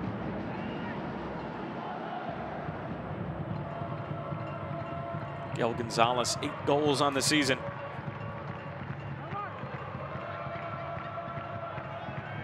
He's a little more than half an hour here, at least in regulation. Try to make a super sub-like impact for Jimmy Nielsen, who, as we mentioned before, returns back to Children's Mercy Park for just the second time after his stint with Sporting KC. His last game with Sporting Kansas City was 2013, the MLS Cup Final, in which Sporting KC took home the championship, and Jimmy Nielsen finished the game with a couple of broken ribs, still able to fight through it, and returned back once here to Children's Mercy Park just to collect his championship ring. Tyler Pasher, and it's going to end up being either a foul or a handball on Pasher. Either way, a free kick the other way for OKC Energy. So for Swope Park, it might look frustrating seeing Pasher like that, but as a fan of this game, seeing Pasher get a little bit upset there makes me excited, because he's a player that I think if he's a little ticked off, if things aren't going his way, it's going to take him up that extra notch. So for OKC, they've done a great job so far. A half hour's left in regulation. There's no time to slow down and back off and give them extra space, because Swope Park will continue to get after them, continue to chip away, and continue to play their style. I'll tell you what, you just saw that flick-on header from Miguel Gonzalez. I would make the argument that pound for pound, it's probably the best header of the ball for his size. He just does such a good job of timing up that goal kick and coming around the defender and able to flick it on for a teammate. Jose Barril able to cut out that pass.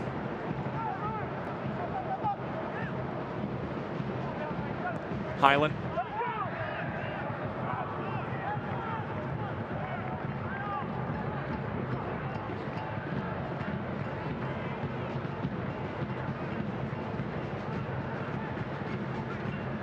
Maloto over the top for Pasher.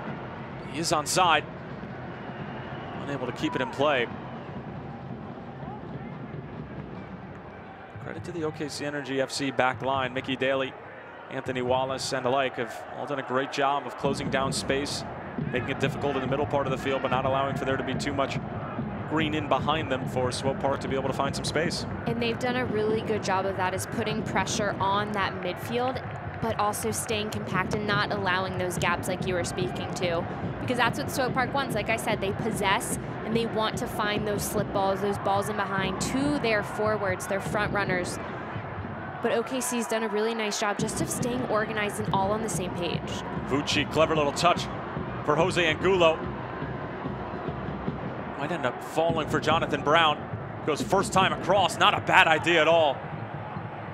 Jose Angulo won't be able to keep it in play.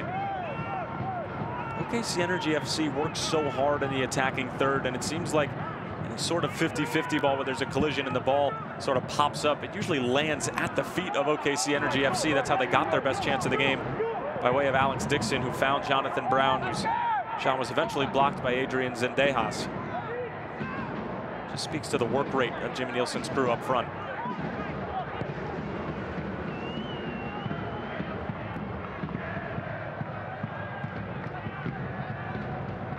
Maloto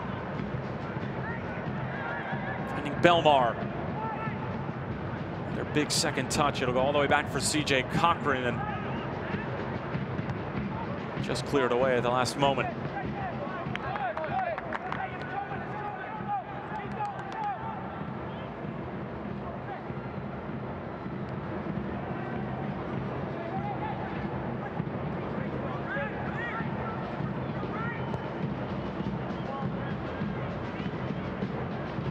That's a beautiful ball all the way across the field to try to slide Oklahoma City to the side. You have to credit these center backs, Juan Pablo Guzman in the midfield, Mickey Daly, Anthony Wallace, the way they are just all on the same page and just a unit in the middle. Might be opened up here. Parker Marr showing off his triple jump capabilities. He sort of was hop, skipping, and jumping off one leg at a time. Ends up committing the foul.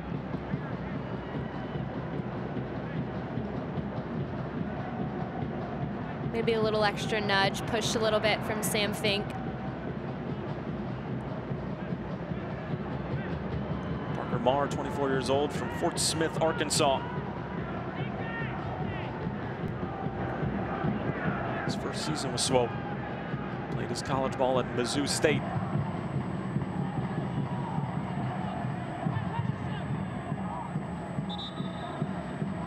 Looks like Pasher might have caught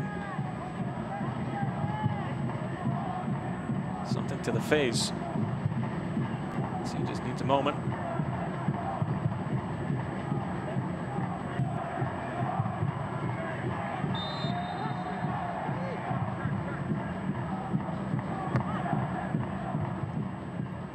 Pasher, a native of Ontario. However, did spend a lot of time with the Newcastle youth system from 2003 to 2010.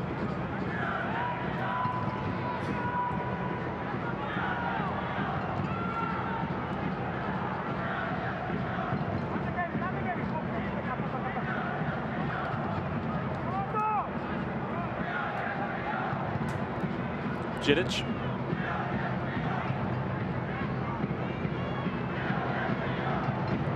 Let's go to Barnathan.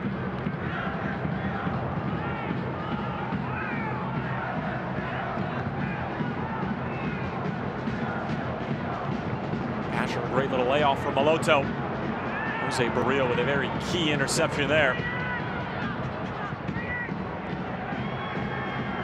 Miguel Gonzalez along for Jonathan Brown. Very impressive, Miguel Gonzalez, able to play out of that high press. That's what it is, beating that first line of pressure. Maybe he didn't vertically get past them, but he was able to play the ball horizontally, which really unlocked the space. Talked about the tactical chess match in the first half, Morgan, and they just continue to go back and forth, Jimmy Nielsen and Nikola Popovic, and it's really the players out there who are executing at the moment, but both teams, as soon as they lose the ball, they are in a full-on sprint to get behind the ball, get numbers back defensively. Fink trying to bully his way through, gets taken down, referee not interested, and rightfully so.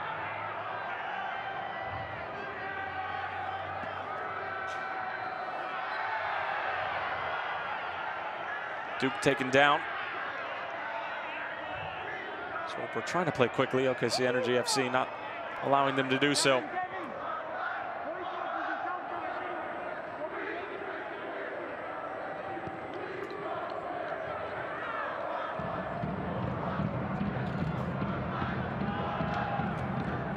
The Energy FC Gold Card is a benefit for season seat members that earns them discounts at several metro area locations like All American Roofing, Abel's Mexican Restaurant, MVS Seamless Guttering, Latino Supermarket, and Cotner Law Group. To learn more, visit energyfc.com/gold.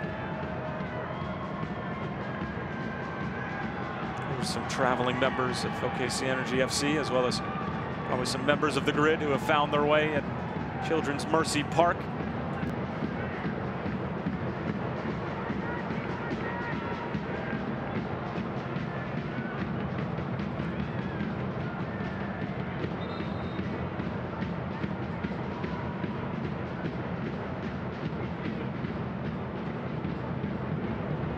Still 1-1 between Louisville City FC and New York Red Bulls 2 in extra time in the 108th minute. Oliveira stood up by Anthony Wallace. James Musa coming up to clean up the pieces, out wide for Pasher. Nodded away by both Daly and Baril. Vucic.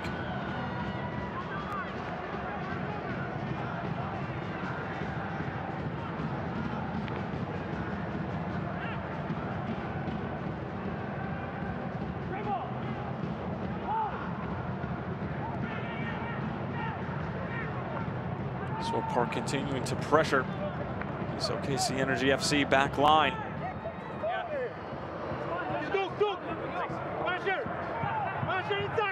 Nikola Popovich barking out orders from the touchline as Kyle Highland restarts.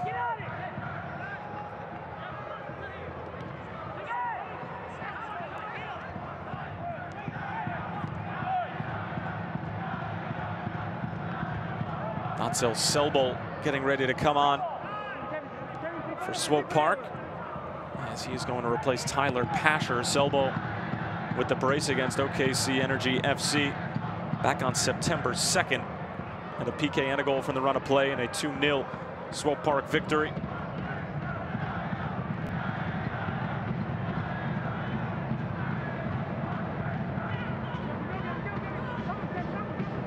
Anthony Wallace.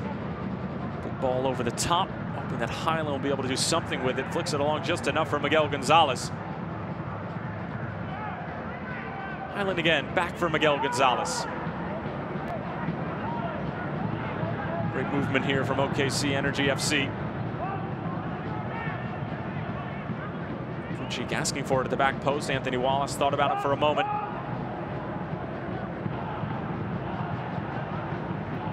I get Oklahoma City keeping the ball, wanting to move it around, but Wallace needs to play that ball in with his left foot. The way that it bends around, they have the players at the top of the box. Vucic. Get the first time pass right. Maloto can hold it up for Swope Park, and it'll remain with the visitors. Having a very nice spell of possession here, making the Swope Park defense and midfield really earn the ball back. Highland, a good job to pin back Colton Storm.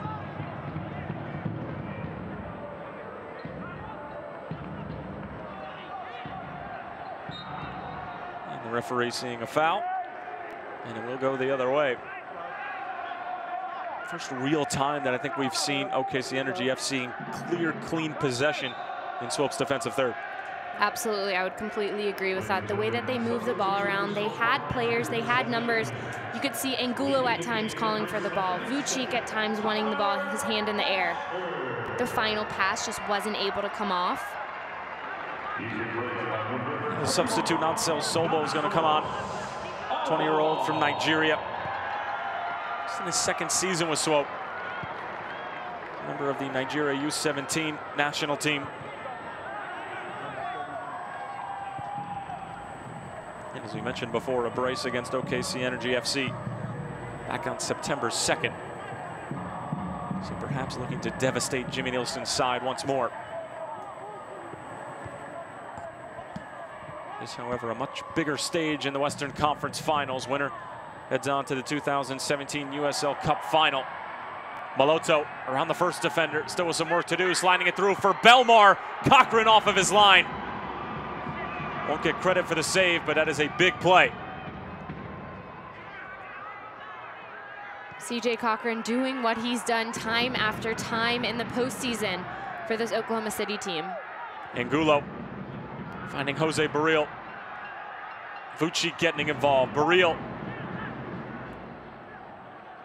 Angulo a little frustrated that the ball wasn't a better quality.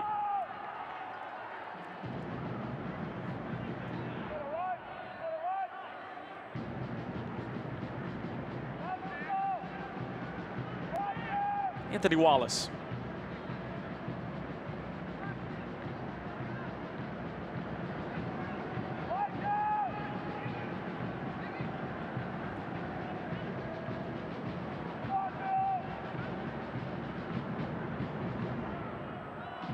Vucic.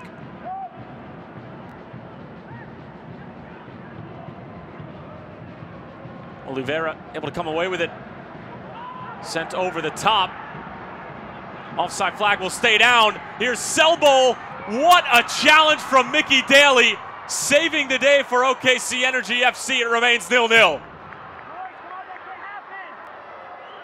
Selbol can't believe it. Time after time, there is a player who steps up for Energy FC. Sometimes it comes down to Cochran. Other times it's center backs, defenders making huge plays to keep their team in it.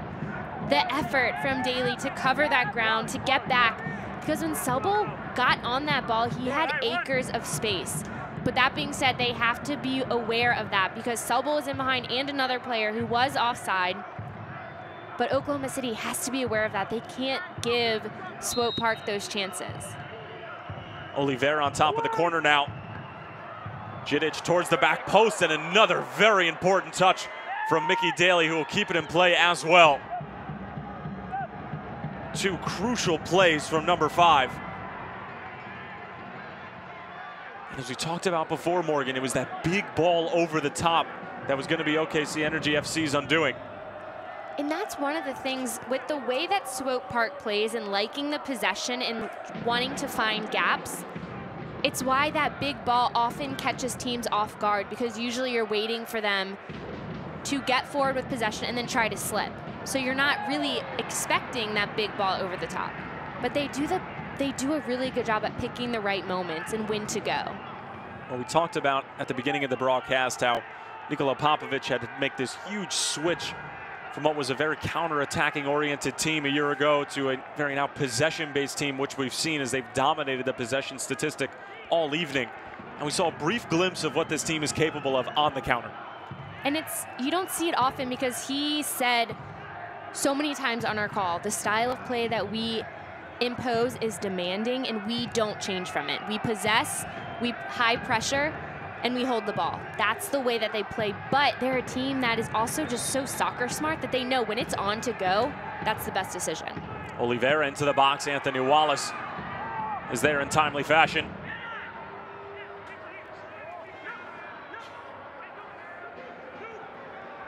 Duke couldn't get it through. Miguel Gonzalez cutting it out.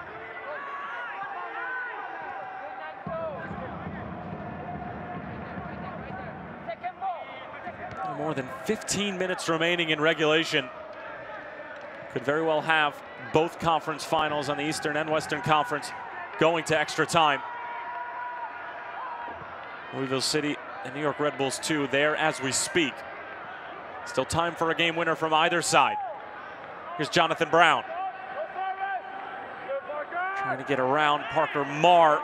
Great fight along the near side. It's ending up being a foul, and it will be against Swope Park. It was a great jostle from position from both Brown and Parker Marr. I'm surprised to see that. I think it's great defense from both sides. They're going at it. Brown's foot may have gotten stuck. Marr might have taken him out a little bit in that, but I think that's such a 50-50 challenge. It's hard to call that, especially when you see the jersey tugging from both sides.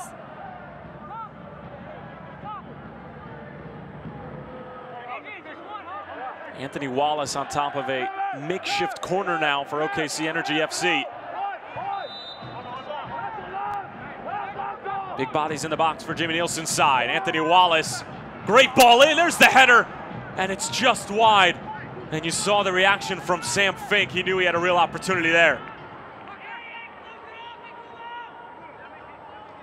The bodies that OKC has in the box, they are big and they are threats. They go towards the ball. That you see Vucic really clear the space. Fink's back there, Daly's back there. That ball is whipped in from Wallace. A nice ball played in. And I like the fact that it was in the mix where a couple players are. It's not that they just had one. They had a couple people that got on the end of that. Sam Fink just could not get it right. Certainly not accustomed to scoring goals.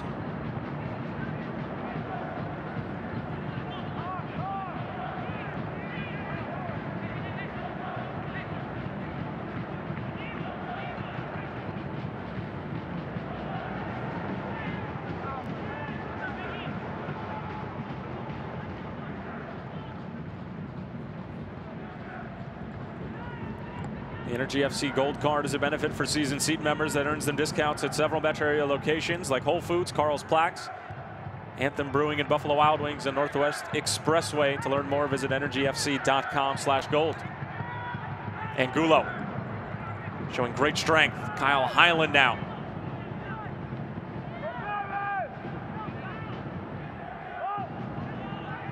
Baril trying to find Miguel Gonzalez. It was the right idea, but just a little rushed. Burrell trying to go with that quick ball, slipped back through, just a touch off. It didn't look like he and Gonzalez were completely on the same page. But you see that Energy FC, they're trying to play. They're not just relying on that ball whipped in from the wings, which you often see from them, especially with Kyle Hyland getting forward. They're trying to play more and look for the gaps and slips more.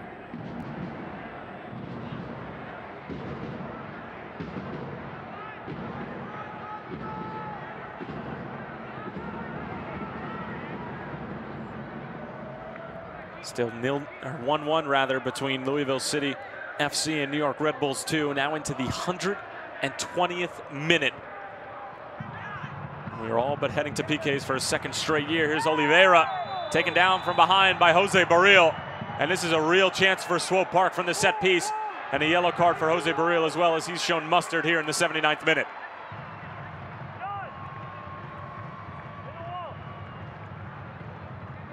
And Burrell was stripped from that ball earlier. A really nice job getting forward there. If I'm OKC, though, I'm not as worried about the yellow card. Obviously, it's where this ball is. And we saw what Swope Park did last time. They just hit it, but they're going to have numbers on the ball. And this is definitely within shooting range. And we are officially headed to penalty kicks at Slugger Field. Deja vu all over again for New York Red Bulls 2 and the Purples, as we will keep a very close eye on that penalty kick shootout. But first, we have some business here for the free kick to settle. It'll be Oliveira with a great effort, but right at CJ Cochran.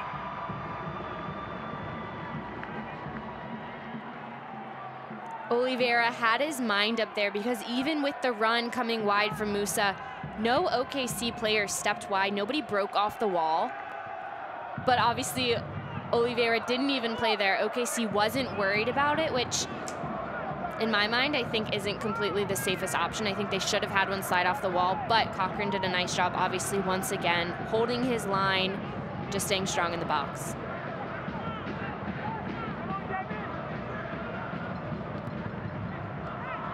Angulo, plenty of space, electing for that early ball, eerily similar to the goal that was scored against San Antonio FC to equalize.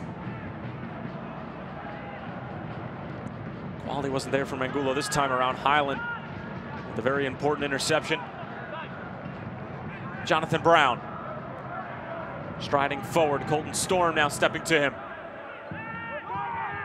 The Welshman on the move, drawing the double team now. Barril.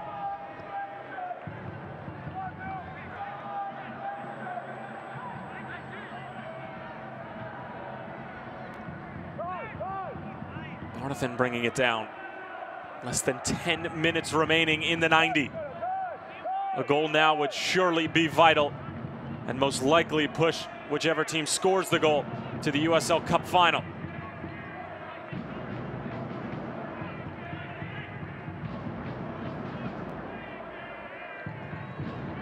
And if you haven't seen the goal from Junior Flemings of New York Red Bulls 2, it was a beauty. He takes on the Louisville defense, somehow finds the far post. Not exactly sure how he was able to score from that angle. Check it out.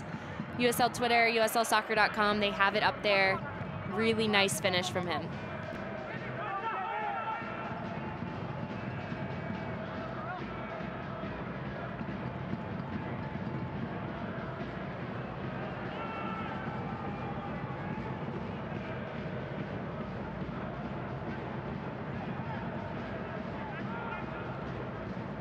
Swope Park still maintaining that high press. Cochran sends it away.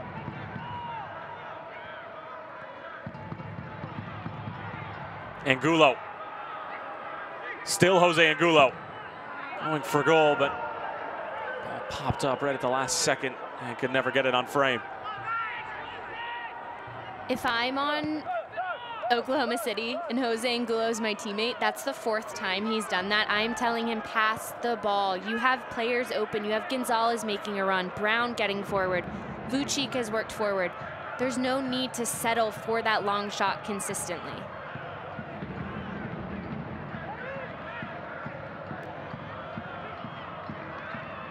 Here's Baril breaking into some open space on Pablo Guzman. Quick look over his shoulder. Brown going for goal. Oh, not a bad effort at all from the Welshman. Teeing up that curler, but just wide of that far post. Brown has really found some space in this game. Did a nice job coming centrally to get that first touch. He knew he was going to hit it with the second. I don't mind that look. I like the buildup and how quick it happened.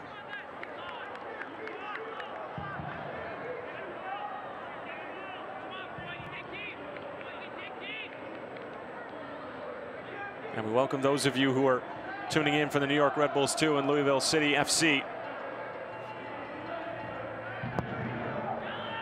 So you guys patiently await penalty kicks. Still some business to settle here in regulation.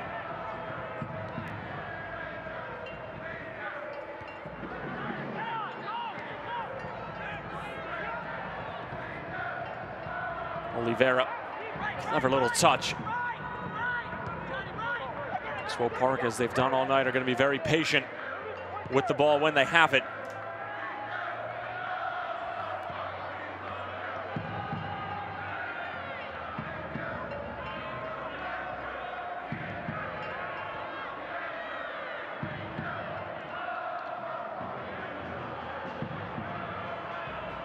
Penetrating ball through, Sam Fink. Just going to see it out of play, nicely done. Morelos is a proud partner of Energy FC. Get your grocery shopping done and buy your tickets to the next Energy FC home match at Supermercado Morelos stores on Southwest 59th and Santa Fe and Northwest 50th and Meridian.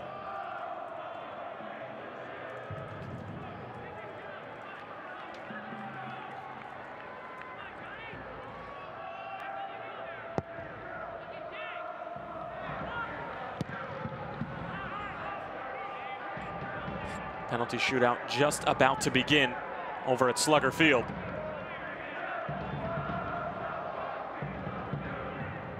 New York Red Bulls 2, the second year in a row looking to advance to the USL Cup Final by way of penalty kicks against Louisville City FC.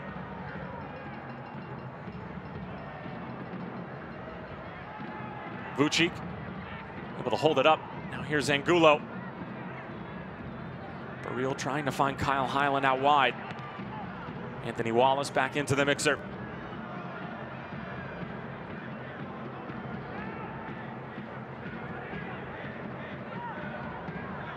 First penalty from New York Red Bulls 2 converted. Now Louisville City to answer.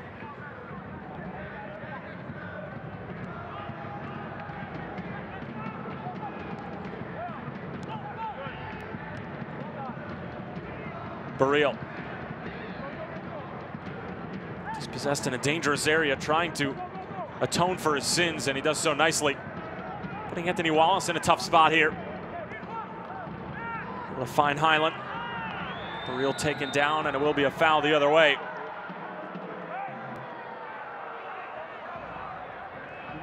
And Baril a little lucky there. You don't want to see him go down, but the way he was able to maintain possession for his team, played a little bit too much, kept the ball too much at his feet. That is what Jimmy Nielsen was talking about in terms of not wanting to overplay in the defensive half, because it allows Swope Park to step in and also leads to unnecessary challenges and tackles like what just happened. Felipe Hernandez coming onto the field now, replacing Kevin Oliveira, the man who started for him instead here in this conference final. Felipe Hernandez starting in the conference semifinal. Colombian, just 19 years of age. In his second season with Swope Park. Appeared for the US U19 team on a few occasions. More than capable asset in the middle of the park for Nikola Popovic.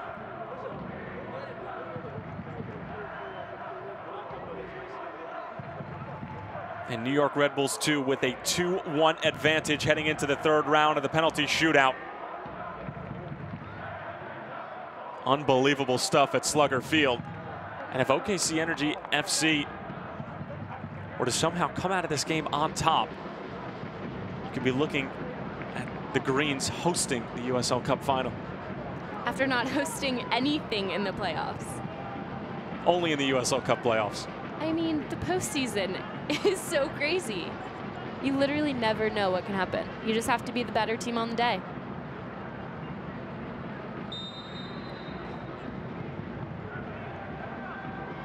New York Red Bulls 2 burying their third penalty kick of the shootout. It is now 3-1.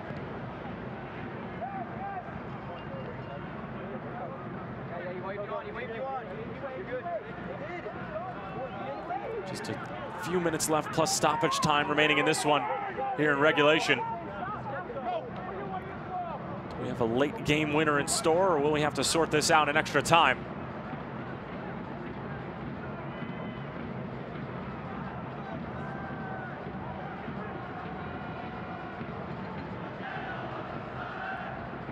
Louisville convert in round 3.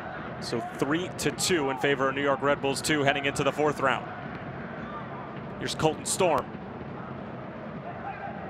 Miguel Gonzalez got dragged down. The referee saying play on. Well done from the head referee. Miguel Gonzalez is away. Jose Angulo back for Baril. Highland.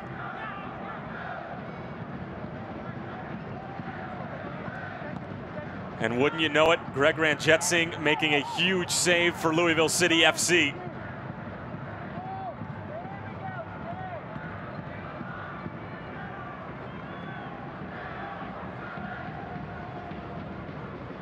Opportunity for New York Red Bulls 2.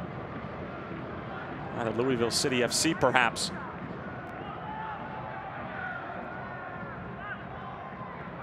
And the Purples have equalized in the penalty shootout. Oscar Jimenez.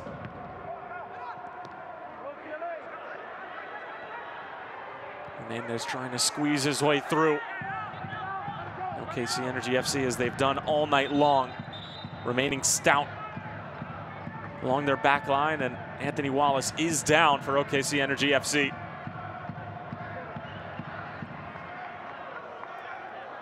When we spoke with Jimmy Nielsen about the San Antonio game, he said there was a water break in the game where he felt that he saw his guys and knew that they had more in them. This water break comes a little bit later in the game. You know, neither one of these teams want this to go to extra time. They don't want to have to play those extra minutes. 3 minutes of extra time, there's enough to make a difference and to end it before it even goes to that. Take another look at the Anthony Wallace injury. Landed a little awkwardly there as he's holding on to his backside.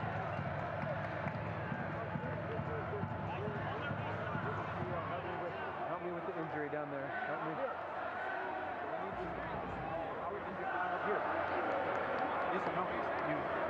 I do not need him up here.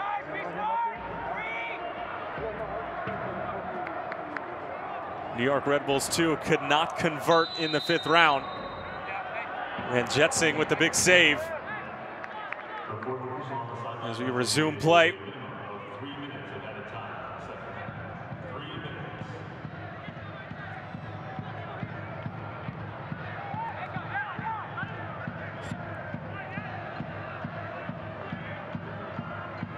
And Louisville City FC are headed to the USL Cup Final for the first time in franchise history.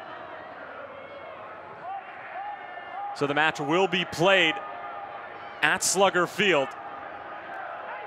Now it's just a matter of who they will face.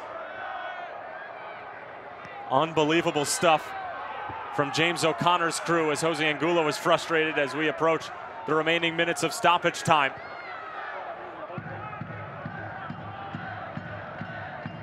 Absolute mayhem in Louisville right now.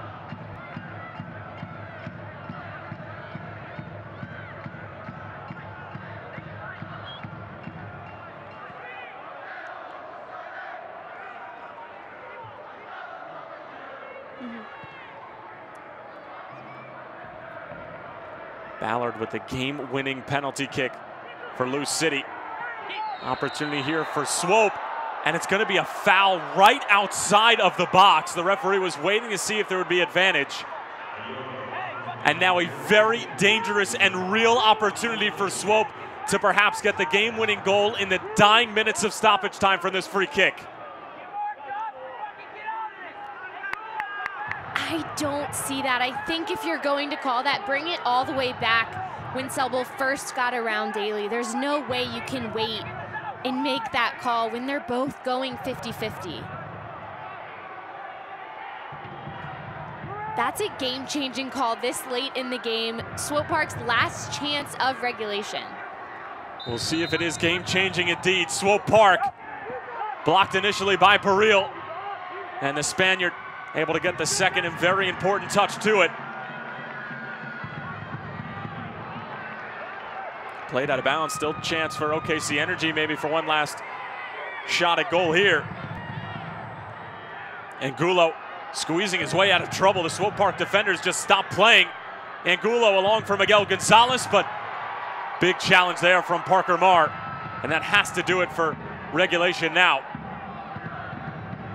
Angulo came up a little bit lame.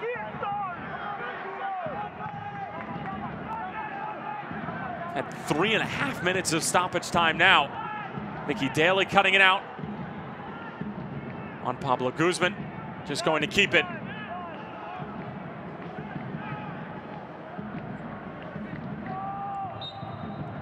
And that's going to do it. 90 minutes will not separate these two sides. The Western Conference champion will have to be decided in extra time or perhaps in penalties.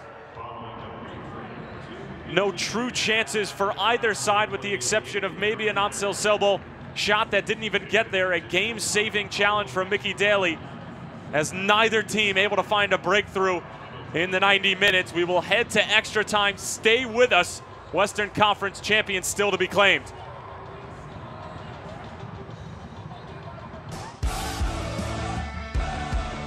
Since 2014, our fans have been the backbone of the club. Fans keep supporting us on the field, in the community, and are the driving force of our success. Our fans create an exciting atmosphere that drives charisma, excellence, and passion. Energy fans, we thank you and welcome you to year number 5.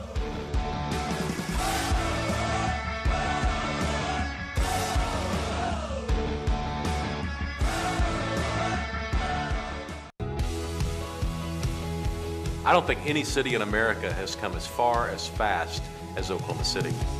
And the reason you see so many highly educated 20-somethings moving to the city is that vibe, is that energy.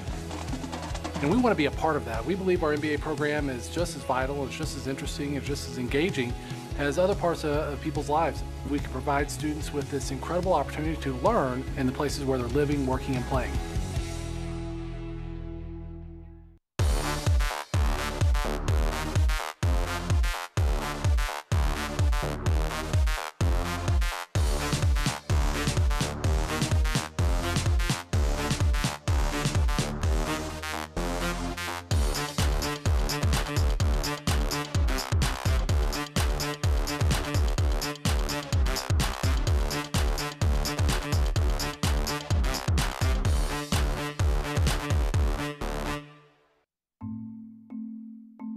What if you could keep an eye on your business every hour of every day and know where your customers are at any moment?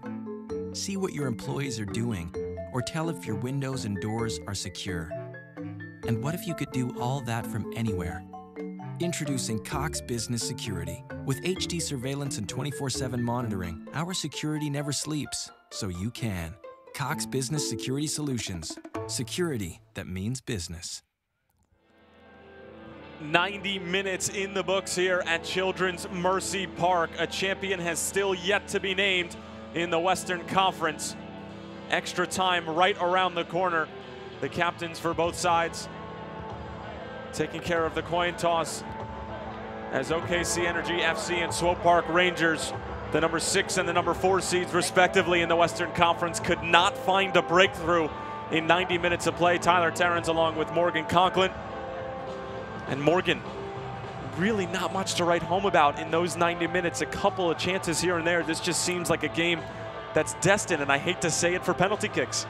But when you're playing a game that is completely similar to chess in this game, when you look at these teams, the styles of play, the matchups, It really is a chess match. Who's going to make the move in the right spot? You don't want it to go to penalty kicks. You want it to be, I would love to see this game decided in this extra time period. I would love to see what team can make the move that's the difference. Both have proven that they are strong when it comes down to penalty kicks, but I want to see who's going to make the adjustment that's going to make the difference. OKC Energy FC looking to make their first appearance in franchise history in a USL Cup Final. And on the other side, for Swope Park Rangers, they're looking to make history of their own, looking to become the first team ever in USL history to repeat as USL Cup finalists. And for them, it's unfinished business. They got embarrassed in the USL Cup Final in 2016, falling to New York Red Bulls 2 by a score of 5-1. They would love to redeem themselves on that sort of stage. But standing in front of them, a very stingy, a very organized, and a very hungry Jimmy Nielsen crew. A lot of veteran experience. However, a lot of new faces from that 2015 team that got to the Western Conference Finals and who eventually fell to LA Galaxy 2. And they seem to be a team of destiny of sorts, taking down the #2 seed San Antonio FC in the most previous round. And Reno, a lot of people peg them to perhaps be a upset of sorts, the darlings of the Western Conference to perhaps get through. And a great turnout here at Children's Mercy Park, and they'll get some free soccer. And Morgan, I asked you before your prediction for this match as we head into extra time. Honestly, it's so hard. I don't know. I think it's going to come down to, we've seen both sides play their style, but who's going to make the change that matters? I don't think we've really seen Oklahoma City step out and do anything we completely weren't expecting. I don't think we'll see that from them in this overtime, but I think if they continue to create chances and if it takes that moment to finish, they've proven that they can finish. They create the chances. They need the finish. In Swope Park, at any moment, they can change a game. They can go with possession. They can go in transition. Here's Hernandez. Colton Storm being encouraged forward. Storm around Highland, into the box, and just over the head of Belmar. And a diving header from Fink to perhaps provide or deny the oncoming Selbel cross. And that's exactly what I'm talking about. In one moment, they get players forward. Storm comes forward out of his outside back position, plays a nice ball across where there's two players in front. You have Belmar, then you have Selbel following up on the backside.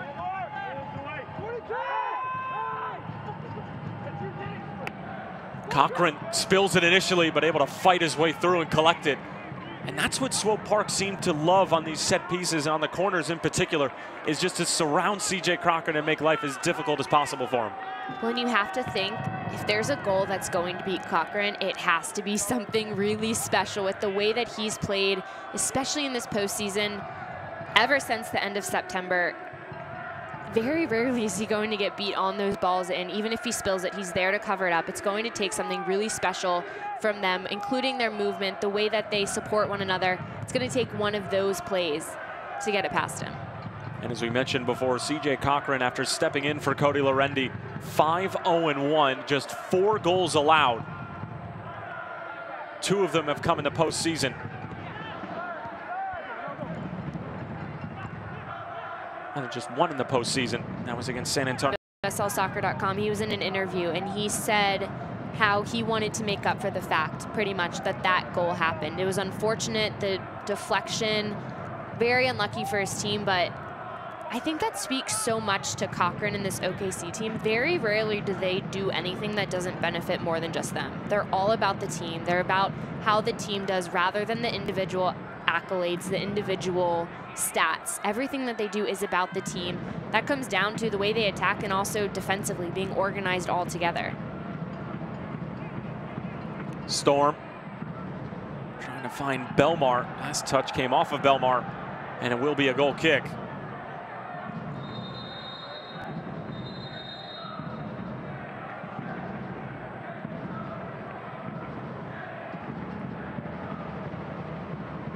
And Stern talking to Carlton Belmar as well. We haven't seen the best of Carlton Belmar tonight, and you have to imagine that he was probably amongst the focal point of the Jimmy Nielsen scouting report to his players leading into this match. How can you not be? I mean, absolutely. Just the player that he is, the run that he's been on as of late, but credit Energy FC, the way that they've really stopped him. And it hasn't just been one person closing him down, just everyone. It's been a team effort. Former VCU Ram, who's got 15 goals on the season, including the postseason.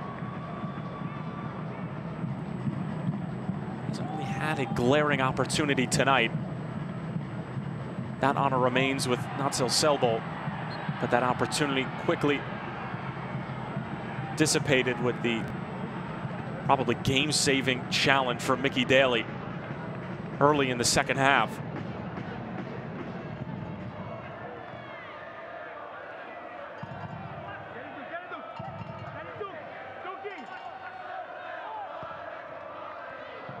Penetrating ball, Felipe Hernandez trying to squeeze it through, Cochran off of his line. Good communication between him and Sam Fink. Getting word now that Chad Bond, the man who started in the conference semifinal, is going to come on and replace Juan Pablo Guzman. Jimmy Nielsen still with 2 of his substitutes remaining.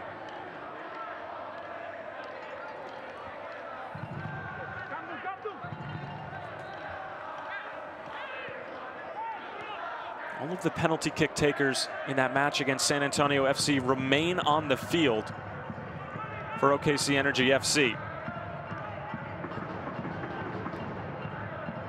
Mar along the line for Natsel Selbol. Look at that for a challenge from Jose Barril. Probably known more for his technical ability, but that's one way to stop Natsel Selbol. I have to say, Jose Barril is a player that I think has really taken huge leaps and bounds from the beginning of the season to the end.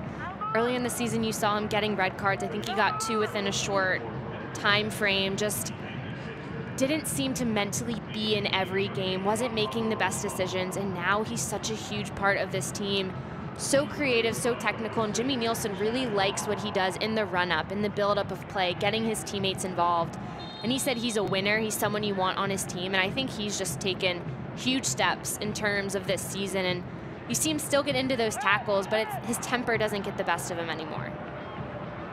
Chad Bond onto the field now, 30 years old, Neath Wales. He's a product of Swansea City. He's been a journeyman all across the world of football. Made a couple of stops in the USL. Amongst those, Los Angeles Blues, Sacramento Republic, Tulsa Roughnecks, St. Louis FC, just to name a few. Vucic. Early ball into the box, wasn't a bad idea. Jidic with the header, Bond back into the area, Angulo bringing it down. Angulo on the first time, and it's saved by Zendejas. Well, if there was going to be a game winner, wouldn't have been a bad one. Jose Angulo just 2 touches with his feet and pops it with his left foot on the turn. If he's gonna take a shot from far out, I'll watch that one, that's fine.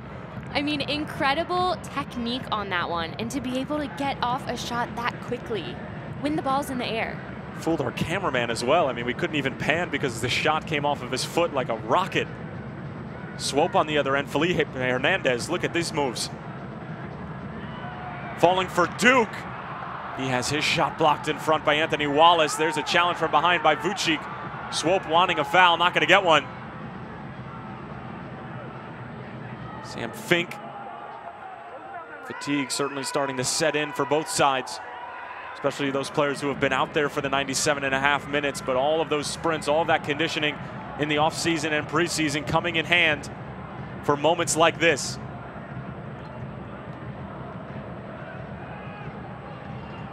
Kyle Hyland, early delivery. Vucic bringing it down. He'll take it on the half turn, but never go into trouble. Adrian Zendejas, and Jose Angulo was asking for it at his feet.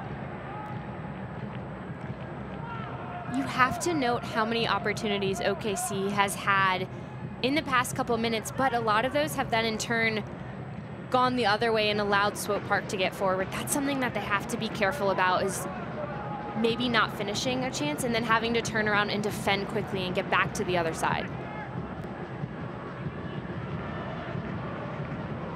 has been OKC Energy FC, who have looked a bit sharper in this extra time period.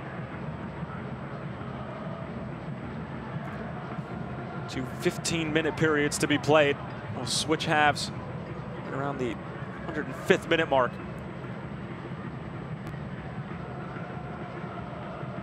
Angulo somehow found Miguel Gonzalez out wide.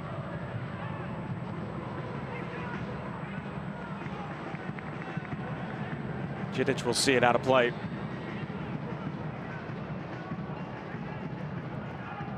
And the OKC Energy FC fans and members of the grid who traveled in full voice for the entire 99 minutes thus far.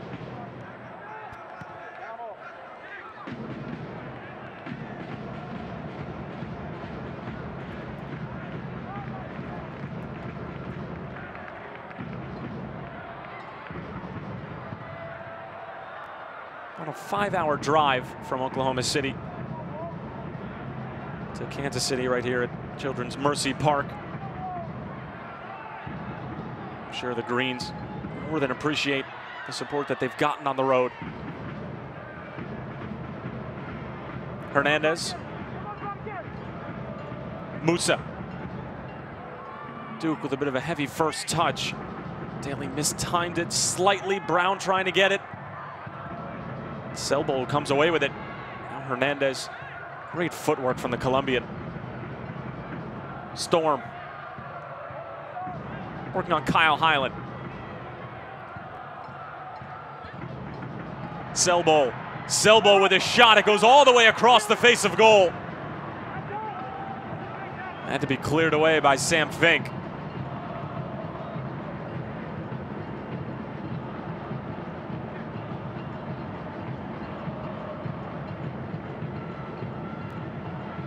To the 101st minute.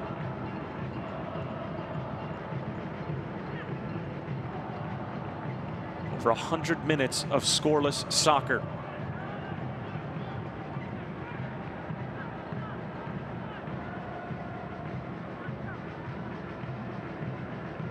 Question still remains, will there be goals in this one? Or will we have to settle it in a penalty kick shootout?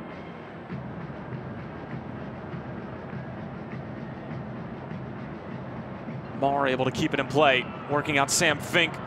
Marr towards the byline, able to scoop it across Kyle Highland. Had to make sure of it. Does concede a corner in the process. You see the patience once again from Swope Park, taking their time, finding the buildup. A nice ball getting Marr in from that outside back position. He's able to find the space. First touch a little bit too far, which is why he had to hit that really to the far post. I'm sure he would want that one back, but still creates a chance for Swope Park.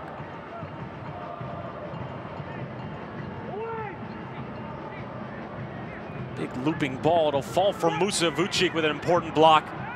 Selbo looking for an avenue. Chips it towards the back post. It's going to fall nicely. Here's an opportunity. Big save from Cochran. Cochran able to deny Maloto. Still trouble for OKC Energy FC. Selbo trying to get it over the top, and Anthony Wallace cutting it out. Biggest save of the night from CJ Cochran.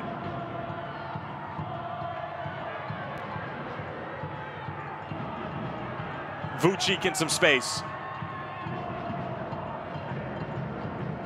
Looking to thread the needle to find Miguel Gonzalez. Barnathan able to get a foot to it. Jose Barril tripped up from behind by Carlton Belmar. And a free kick to the Greens.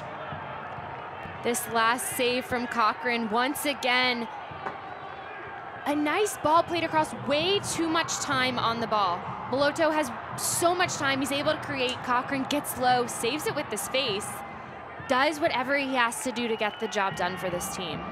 But that being said, they have to respond on the other side. They've created chances, they have to put one away. Cochran's done his job. It's time for the attackers to do their job and put one away.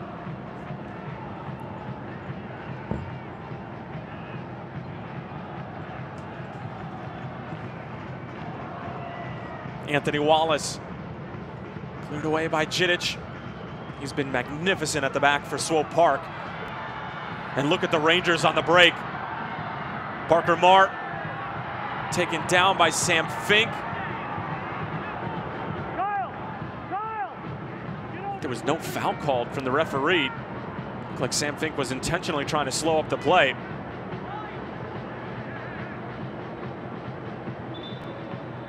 Swope Park thought they'd be able to start quickly, and now medical attention being waved onto the field. Fink went down hard on that tackle. You can see Burrell trying to put the grass back into place. It came up with that tackle Fink went in with, but he's been busy on that sideline. A player who normally plays a little bit more central, he has had to get up and down that flank, and he's worked very hard tonight. It's difficult to defend those quick, pacey players, especially when you're used to seeing them in the center of the park. It's different once they're isolated out wide. Foul was called. Felipe Hernandez on top of the free kick. Dangerous area here for Swope Park. Hernandez towards the back post. Cochran off of his line. So confident. Calm, cool, and collected off of his line. And for a man who just made 2 appearances the entire season before Cody Lorendi went down with his injury, looks like a man who's been starting the entire season.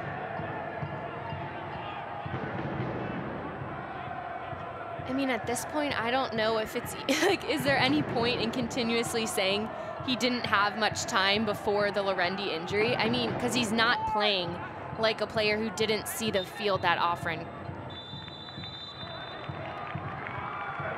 That's going to do it for the first half of extra time. We've now played 105 minutes of scoreless soccer. No goals to be had. Still a Western Conference champion to be had. You won't want to miss it. Stay with us. Second half of extra time coming up next.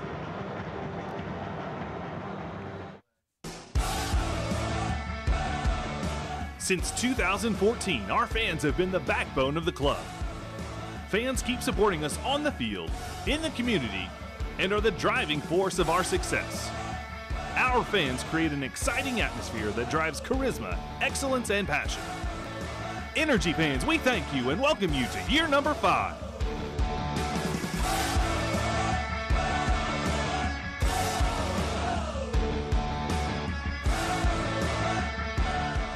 Your banking needs are personal, none more so than your personal checking. FFB has a checking solution for you. Like FFB's debit card rewards, which earns you points with every debit card purchase. Points for travel, hotels, restaurants, or merchandise from your favorite stores. And as always, you'll enjoy FFB checking perks like mobile deposit, online bill pay, and free ATMs worldwide. That's a lot of punch packed into a little plastic. Visit ffb.com/rewards for more today.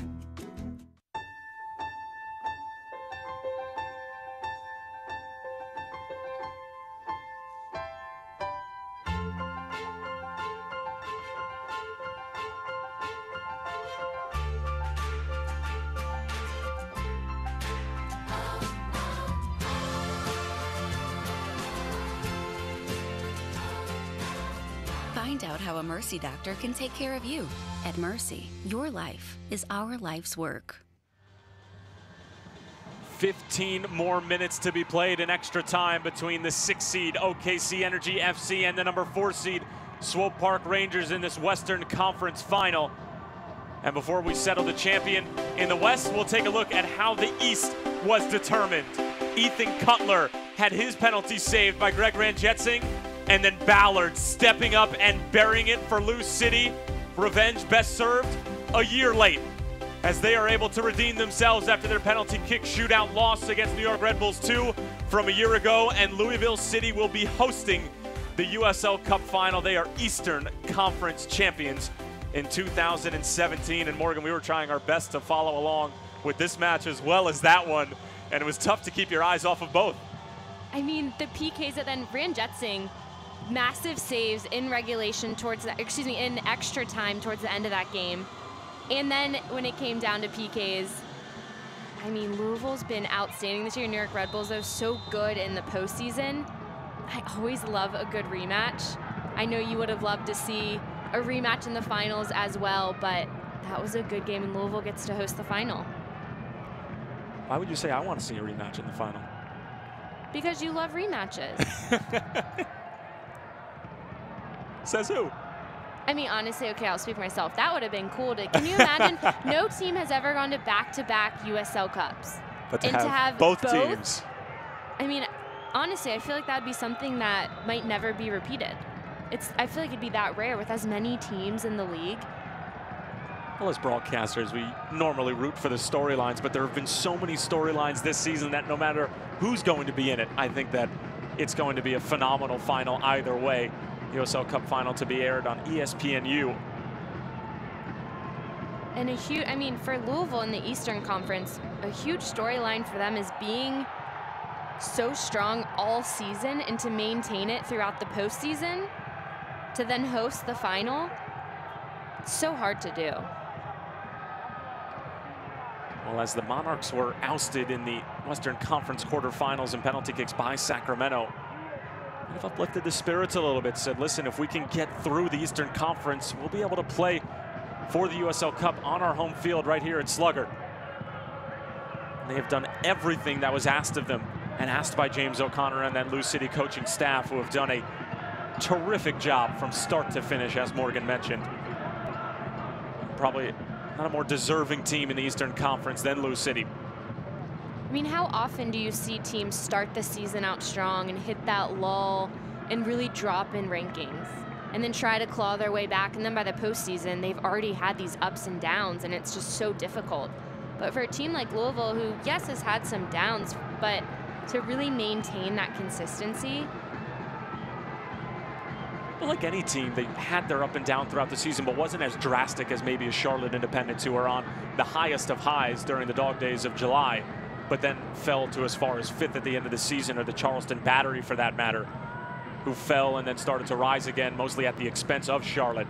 But when Louisville City had their little bumps along the road, they still were atop the top 2, top 3 of the Eastern Conference, so they were just able to maintain that level. Well, it almost sounds weird, but I think they kept their consistency even through their ups and downs. They still had that style of play. They still had the deep squad that could bring in players off the bench who could make an immediate impact and be as part of their starting lineup. They had that across the whole season, and that's hard to play against, especially when you bring that game in and game out. Now Daniel Gonzalez is going to come on and replace Jose Barril. That means the captain's armband will shift to Anthony Wallace.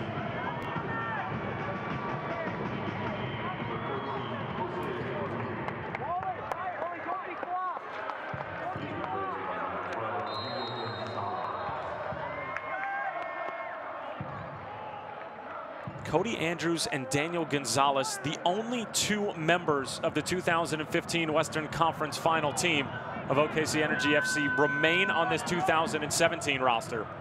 And now Daniel Gonzalez gets an opportunity to perhaps do one better in 2017 and send the Greens into the USL Cup Final. Malotto.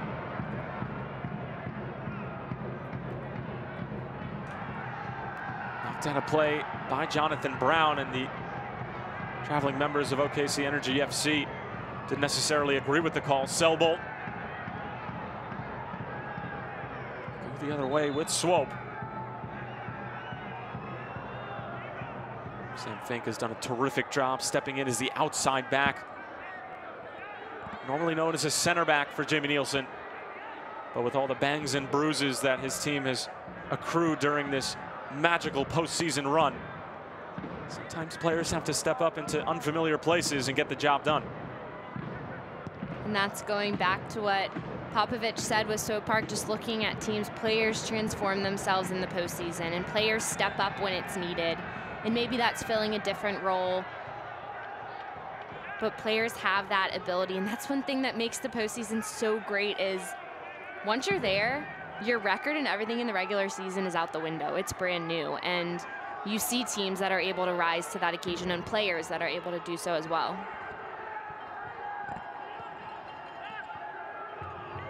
Here's Duke. Great interplay here from Swope. Duke with the shot, and CJ Cochran will see it wide. Mesmerizing football from Swope Park. Christian Duke just could not put the finishing touches on it.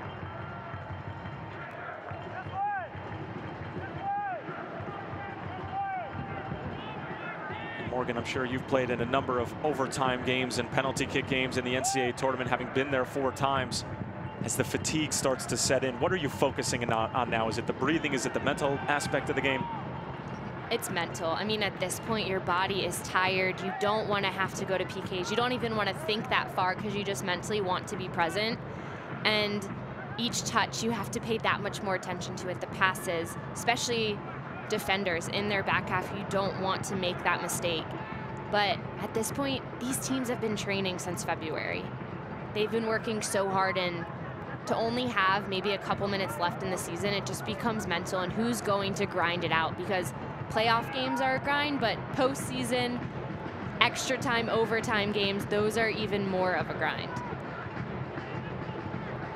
Well, we've mentioned penalties throughout this broadcast, and it's becoming more and more clear that that's where we're headed. Loto. This 1-2 touch passing here from Swope. Duke. Bit of a negative touch there.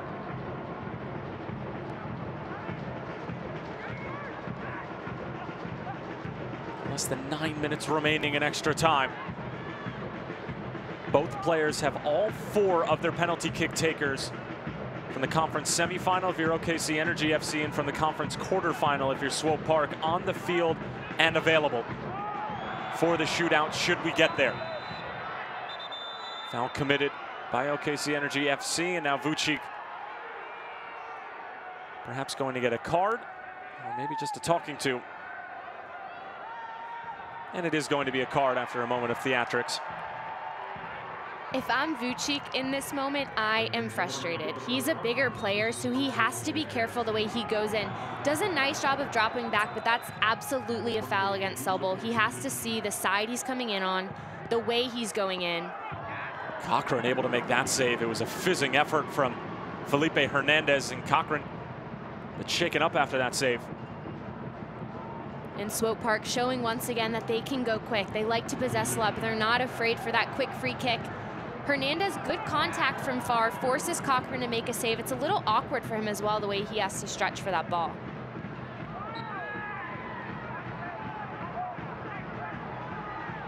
Vucic needs to be careful. Last thing that Jimmy Nilsson and the Greens would want is for their team to go down a man in the remaining moments of extra time.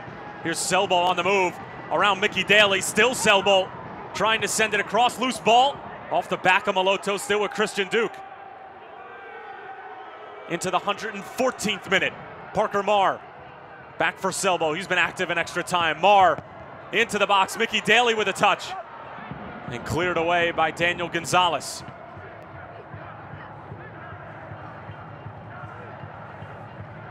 Every half chance could be the last chance for either OKC or Swope Park. Selbel again towards the byline, and Mickey Daly has to step up. That's a great little sequence from Nancel Selbel. Swope Park taking advantage of the fatigue on the Oklahoma City back line. They're going against these bigger players, and they're blowing by them, trying to send that diagonal ball back across the 6. OKC's done a good job, but they need a big clearance so they can regather themselves and just reset. Corner comes in. Cochran was a little unsure whether to come off of his line.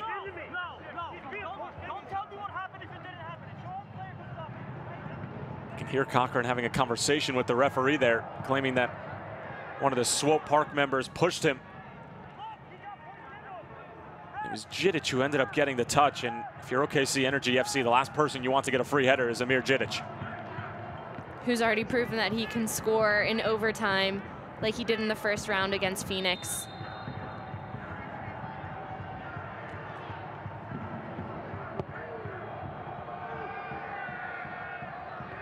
A little more than 5 minutes remaining before penalties. Angulo over the top. Golden Storm having to deal with it. Miguel Gonzalez with great pressure, but Storm able to beat him for pace and turn the corner and earn the foul to boot.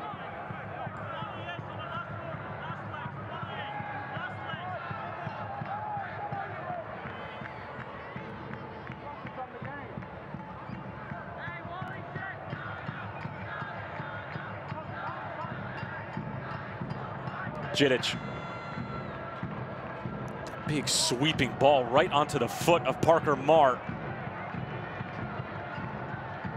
Great weapon to have as a center back to be able to switch the play of that nature. Vucic.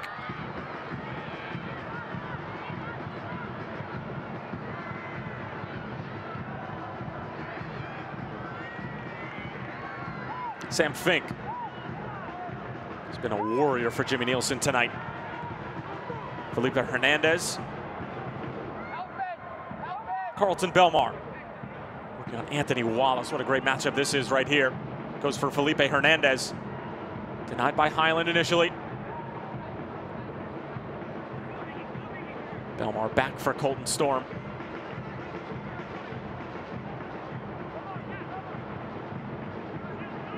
Highland clearing it away and somehow finding the foot of Miguel Gonzalez in the same motion.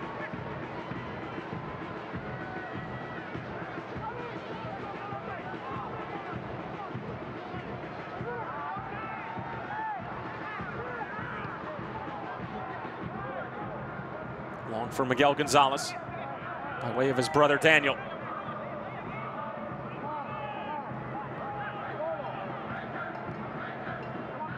Anthony Wallace. Chad Bond. Looking to send it over the top. Maybe some tired legs there for Jonathan Brown. Had this been 100 minutes ago, he might have gotten there. It's one of those things that those balls over the top are still a good option, but this late in the game, players are tired. They're fatigued, so playing a ball over the top is most likely just going to run out of bounds because they don't have that same effort to get on the end of it. Pass cut out by Highland.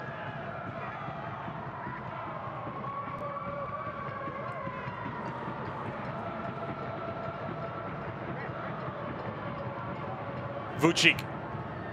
Poked away by Marr. Jose Angulo was held up behind the play just a few moments ago. Could be cramping or some form of fatigue. He's back out. Through ball. Flag stays down. Belmar! Oh, and he put it wide! How on earth did he miss it? A man who has 15 goals in 2017. Number 16 would have surely put them through to the USL Cup Final, but it goes millimeters wide. And he was just able to slide in between. Beautiful ball played through. He takes a look, takes a glance. Cochran does a fantastic job coming off his line and closing that space. Belmar just a touch wide. You don't often see him miss that goal.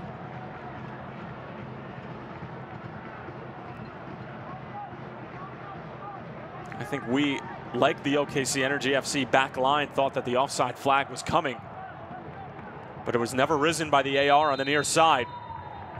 And perhaps maybe that played into Carlton Belmar's thinking as well. I think he was shocked to find himself in such an open opportunity.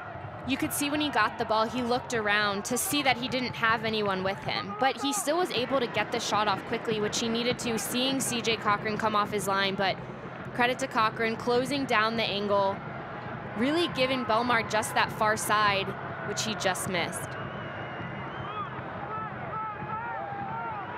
And Jonathan Brown cramping up on cue after that shot. Fatigue aplenty amongst both teams. Parker Marr tracked down quickly by Daniel Gonzalez. Here's Selbo. Selbo around the first couple defenders. He'll go for goal. It had that dipping action on it, but didn't dip quick enough. And Cochran will have a goal kick, and we are just 30 seconds away, maybe a little bit more, from a penalty shootout. Swope Park has had some of their best chances in the last 2 minutes of overtime. The final 2 minutes of this game before penalty kicks, and you have to wonder if it goes into penalty kicks, will they keep that momentum? Obviously, it's a different game at that point, but as of right now, they're getting looks on frame, they're testing Cochran, and you wonder how that can play into it mentally.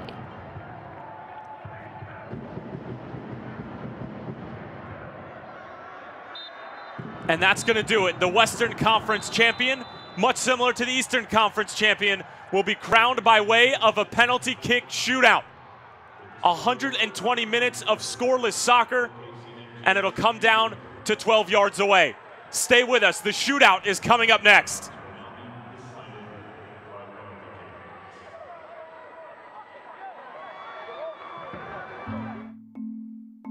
What if you could keep an eye on your business every hour of every day and know where your customers are at any moment? See what your employees are doing or tell if your windows and doors are secure.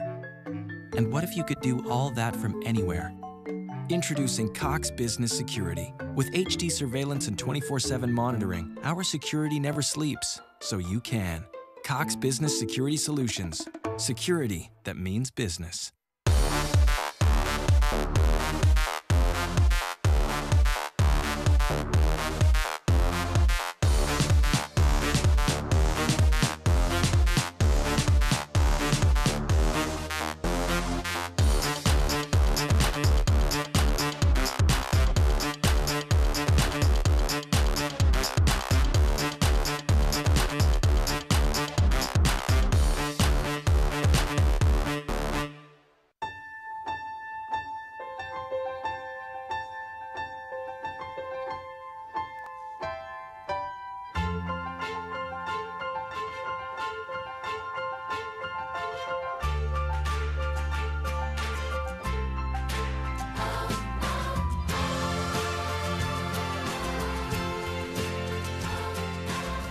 Find out how a Mercy doctor can take care of you. At Mercy, your life is our life's work. One of the cruelest happenings in sports just moments away from taking place. It's a penalty kick shootout to settle the Western Conference champion in the United Soccer League here in 2017. Tyler Terrens along with four-time NCAA participant Morgan Conklin. If you're just joining us, well, you didn't really miss much in the 120 minutes. Couple of chances here and there for both sides, but nobody able to find a breakthrough. And now here we are 120 minutes later, and a penalty kick shootout on the horizon. Anthony Wallace and Christian Duke, the captains for their respective sides. The coin toss taking place, referee shaking hands, getting the logistics in order. Morgan, as we mentioned before, both teams have all four of their shooters from their previous penalty shootouts in the quarterfinals for Swope and in the semifinals for OKC Energy. And you know both teams have seen reports on those shooters. They've gone over that, but PKs are so mental. It comes down to, is a shooter going to stay with the same side or obviously try to confuse the goalkeeper and switch it up? CJ Cochran, after the Oklahoma City win against San Antonio last week, there's an article on USL Soccer, and he said Jimmy Nielsen gave him great advice and said, keep moving on the line. If you make a decision to go one way, completely commit. Nielsen also gave his team good advice. I asked him on our call this week, what did you tell your team? And he said, I'm not going to tell you that in case we go to PKs again. So you know he told his team, trying to get them ready for this. Both teams confident in these moments. They've both had results that have gone their way. Well, there's one difference for Swope Park, and that is the rookie Darren McLeod, who was in between the sticks for Swope Park against Phoenix Rising FC. Now it's the 22-year-old Adrian Zendejas from Chula Vista, California, who will be up to the task of trying to stop these OKC Energy FC penalty kick takers. Zendejas with his first penalty kick shootout appearance of the season. CJ Cochran made 2 saves against San Antonio FC, as both of them get instructions from the head referee. We have seen goals called back before, saves called back rather, from a keeper perhaps leaving the line too quickly. So I'm sure that's exactly what the referee is making clear to the two keepers. But as you mentioned, Morgan, Jimmy Nielsen giving great advice to CJ Cochran just to move along the line. And the first shooter is going to be Jose Angulo for OKC Energy FC. Angulo, acquired by OKC Energy FC mid-season in a straight-up trade for Daniel Jackson. Trying to get things started on the right foot or the left foot if you're Jose Angulo in this penalty kick shootout for OKC Energy. Angulo, and it's saved by Zendejas. Angulo didn't get nearly enough on it, and it's the easiest of saves for Zendejas. Zendejas will not face an easier PK. Angulo, the way that he has played lately, his nose around goal, he did not hit that well enough whatsoever. You see him going to the right, didn't have enough pace, didn't completely get it there. But on the other side of that, Cochran is a player that has backed up his team before. He's been in this spot and proven that he can come up big in these moments. And now it's Nancel Selbo for Swope Park Rangers. Anywhere over there in the middle, man. Man from Nigeria who proved to be so dangerous in extra time but could not find the breakthrough. Selbo up against CJ Cochran. Selbo, and he buries it. 1-0 to Swope through round one.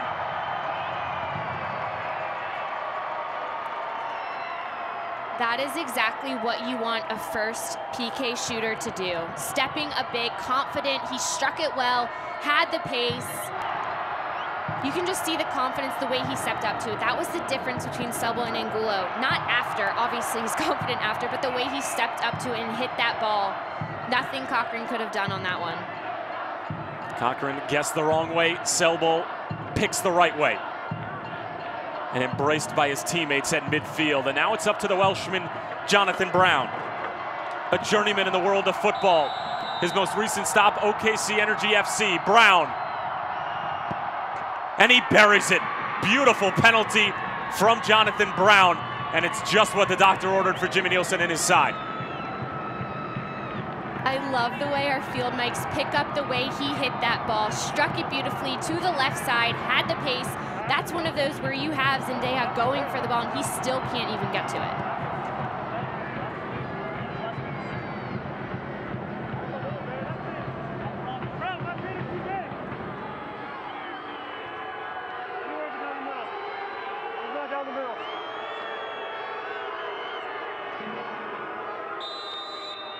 Duke.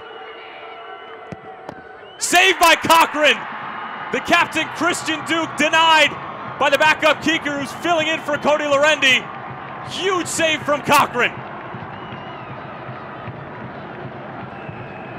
Another ball that was mishit from Duke, hit it right up the middle. That was one that almost went in because Cochran is shooting to the side. He's committed and it stayed central. A bit of an awkward save, but he was able to get it done. Duke's gonna want that one back. Duke could not convert. Now it's Highland to put OKC Energy FC in front. Kyle Highland, and he sends it over the bar. Well, you will bet that Kyle Highland will have nightmares about that one. A huge break for Swope Park. Highland has been so consistent and confident when he steps up. Just gets under it, and he hits it straight, doesn't even get it to the side, straight up the middle, gets under it. He had the right idea going straight down the middle. You'll see that a lot nowadays. The penalty kick takers just figuring that they're gonna have a better chance going down the middle rather than picking a side.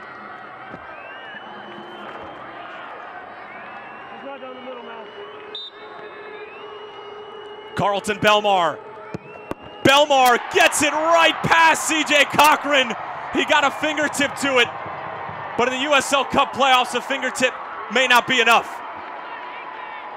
Belmar redeeming himself for the near goal earlier. Cochran almost gets there, shoots to the right side, gets the touch. Just able to roll over from Belmar. He is a relieved man, especially after that chance he had earlier. Zende Haas is the chant at Children's Mercy Park.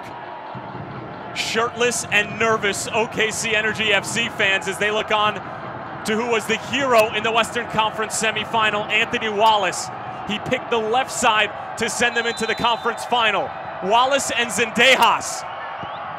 And it's saved by Zendejas!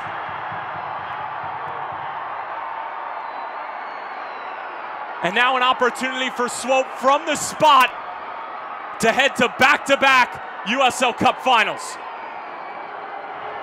Wallace struck it well, picked the same side that Zendejas knew. He shot, he went for it, knew where it was going. That's what I mean when it's mental. Is a player going to go to the same side or try to switch it up?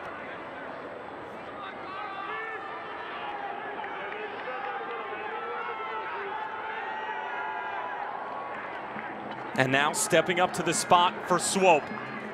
And with a spot in the USL Cup Final on the line, Lebo Maloto, the South African, to do it for Swope, and he sends it over the bar!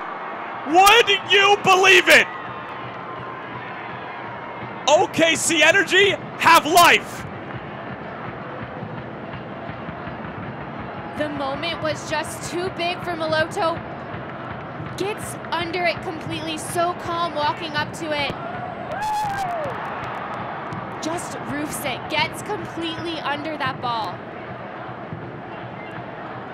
Kyle Hyland, his favorite player in the USL right now is Lebo Maloto. Now it's Miguel Gonzalez, a man who's been terrific all season for Jimmy Nielsen. He needs to score to keep it going. Miguel Gonzalez, calm, cool, and collected is Miggy. That is confidence. Miguel Gonzalez stepping up. He had to finish for his team, kept his feet moving. That is a beautiful finish, one that gives you chills how confident he was stepping up to that mark.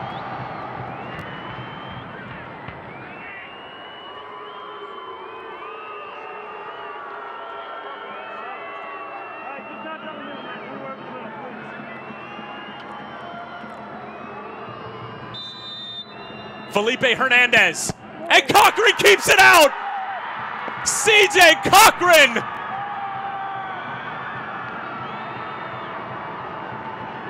Does it get any better than this? I am speechless. CJ Cochran has been absolutely incredible. When he had his moment, he has proven that he belongs there. A huge save. You have Miguel Gonzalez finishing his chance. CJ Cochran comes down to him at the end of it. Who else? CJ Cochran, and he makes the save. And now we head to the penalty kick takers who weren't originally scheduled. Daniel Gonzalez, the brother of Miguel, stepping up and burying it for OKC Energy FC, back from the depths, and now one save away from a USL Cup Final berth. So confident, once again so confident. How can you not be after that performance from your goalkeeper? No matter how this one ends, this is going down in history with one of our playoff games. Both of them tonight. I mean, insane. Dakota Barnathan, the center back, to keep it going, and he does. The Massapequa, New York native with a huge conversion. Impressive from the center back. Barnathan, really nice contact. And these are players that obviously were in line to take the PKs, but weren't originally obviously on the 5, just stepping up. And now it's the 30-year-old Mickey Daly from Sonoma, California. Another center back. Not in the top 5 for Jimmy Nielsen, but has an opportunity here in round 7. Daly, as cool as you would want from your center back.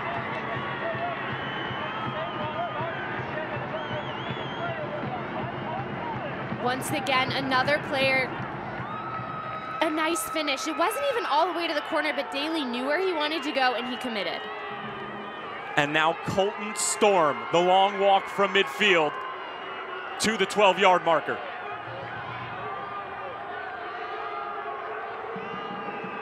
If CJ Cochran can keep it out, OKC Energy are Western Conference champions. Colton Storm. Oh, wow. That is special from Colton Storm and that big of a moment. And we will march on to the 8th round. That is a beautiful finish from Storm. Stepping up, just a little stutter, about 2 steps, crushes it to that left side, upper 90. That's beautiful, especially for someone this late in your line of taking these kicks. Very well done from Storm. And now Oklahoma City's version of Mr. October, Vucic Vucic. A goal in the quarters and the conference semis. And now a chance from the penalty spot. Vucic. And he blows it by Zendejas.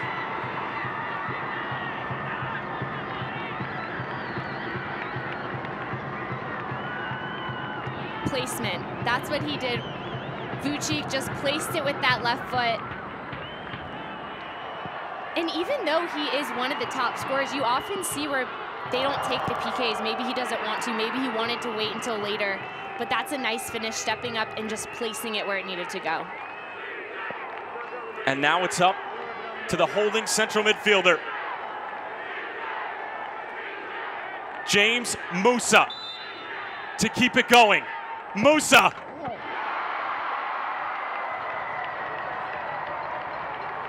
Round number 9.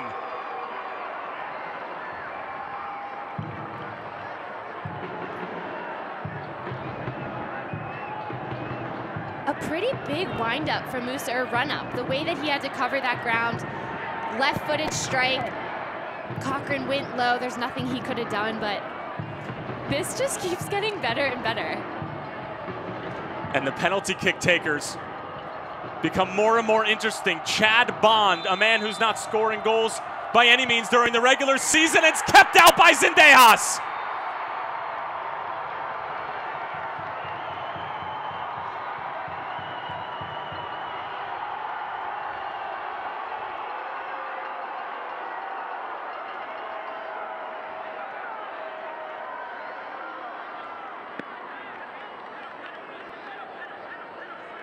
And now a chance for Amir Djidic with a goal here to send Swope Park to back-to-back USL Cup Finals.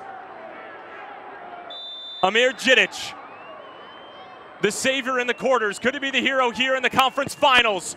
And it's kept out by Cochran, and we'll head to a 10th round.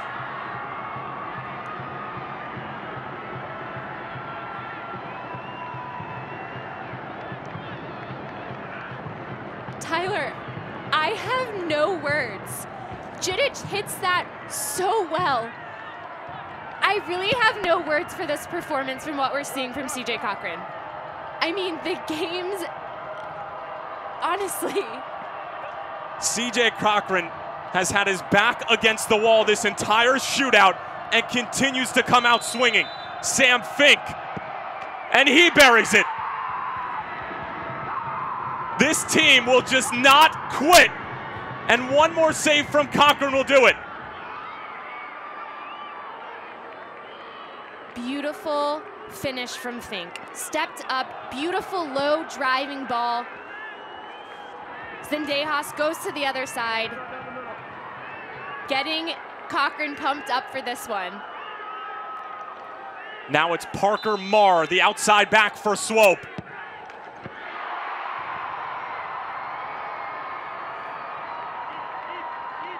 Round number 11.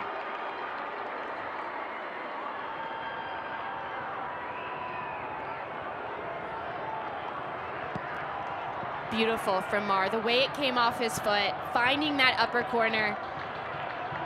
We have seen some really nice finishes all across the board. And now it's up to the keepers. CJ Cochran. And it's kept out by Zendejas. His counterpart gets the better of him. And now Zendejas is going to be the one who has a chance to send Swope into the USL Cup Final. Wow, Cochran hasn't watched a single PK. He's the one who has to step up. Zendejas does a really nice job of jumping and reading it. Zendejas to win it for Swope, and he does! The keeper, Zendejas, sends Swope Park into the USL Cup Final for the second year in a row and for the first time in USL history.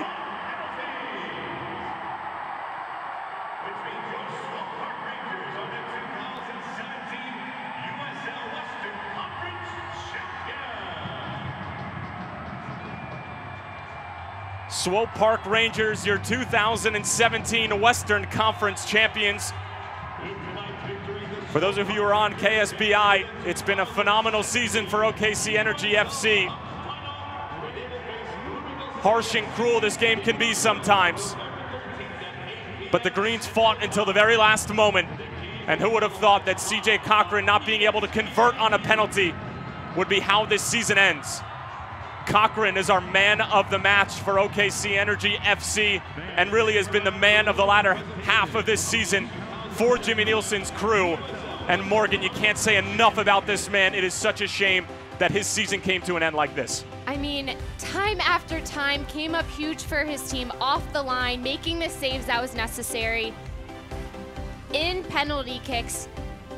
I mean, he just didn't quit. And he, in quotes, he credits his team. He says it's because of them and they have his back, but CJ Cochran has been incredible and was given a chance with Lorendi being out and blew it out of the water. Well, for those of you tuning in on KSBI, that's going to do it for the 2017 season. We thank you so much for being a part of it. For my broadcast partner, Morgan Conklin, I'm Tyler Terrence saying so long for now. If you're with us on YouTube, stay with us for the trophy presentation of the Western Conference.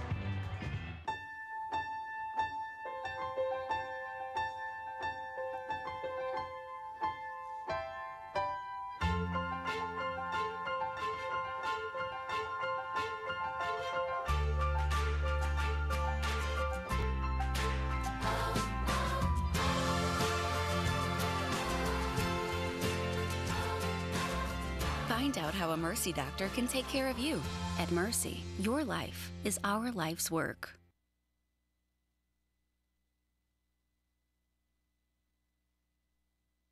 Copyrighted telecast of the United Soccer League may not be retransmitted, rebroadcast, or reproduced without the express written consent from the United Soccer League.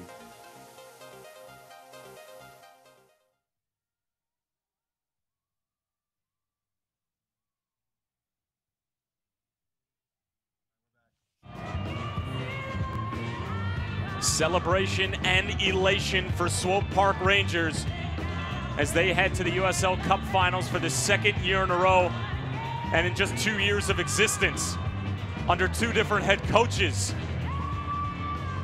Too many storylines to keep track of, but that man, Adrian Zendejas, keeping out his counterpart, CJ Cochran, in the penalty shootout and then finishing it off from 12 yards away. And you can see the devastated looks amongst OKC Energy FC. Tyler Terrence along with Morgan Conklin.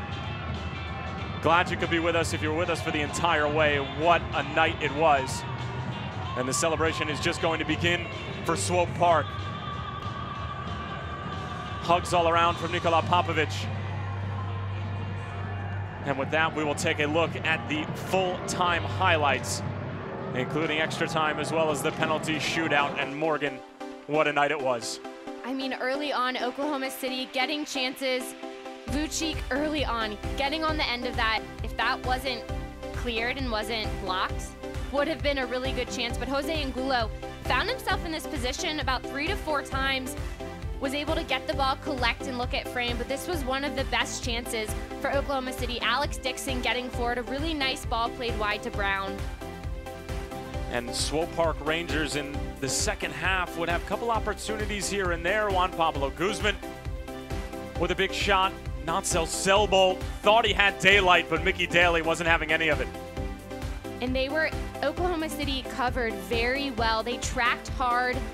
Jimmy Nielsen said that he didn't want his team to leave anything out on the field, and they gave it all tonight. Defensively, we're all over the place, and it was a challenge against the Swope Park team. The numbers they got forward, the balls that were played in. CJ Cochran coming off his line. You can't say enough about his performance tonight and throughout his time this season. Angulo as well. Didn't end how he wanted with that PK, but he had chances. But this one of the best ones for Swope Park. The ball played through. Belmar doesn't even realize how he's through. He has so much space, just misses wide. Cochran comes out to close the angle, just pushes it wide. And that would do it for regular time here at Children's Mercy Park. Adrian Zendejas, very much the hero for this side.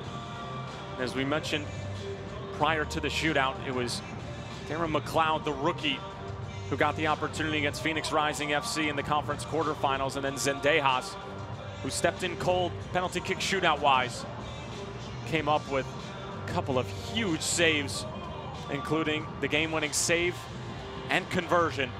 As we take a look at some full-time stats, and Morgan, we talked about the possession number, we talked about what that meant, and at the end of the day, in the run of play, it really didn't mean much. 3 shots on target for both teams. Exactly, and obviously they're producing chances when you look at the shots numbers, but in terms of connecting or getting close to connecting, that wasn't there for either side. And for Swope Park, it has to be better in the final against Louisville. They'll be able to create, it'll be on a more narrow field, so they'll get the numbers for it, but they have to be able to convert. One more game left for Swope Park Rangers as the celebration is well underway. First team ever in United Soccer League history to repeat as conference champions and head to the USL Cup Final. Even more impressive, the only time they would have been able to accomplish this, obviously only their 2nd year of existence. The amount of postseason experience they have for a team that's only been around for 2 years is impressive. And now a lot of these young players, I mean, you take a look at a Felipe Hernandez, just 19 years of age, Nantel Selbo, 20 years of age. Early 20s basically throughout this entire crew get a chance to head to the podium and for a trophy raise. I mean, this is what this league is all about. What a great moment for these players who have worked so incredibly hard. You can see the embrace by Carlton Belmar and their coach, Nikola Popovic, in the Western Conference Cup being provided to the captain, Christian Duke. And Swope Park Rangers are your 2017 Western Conference champions.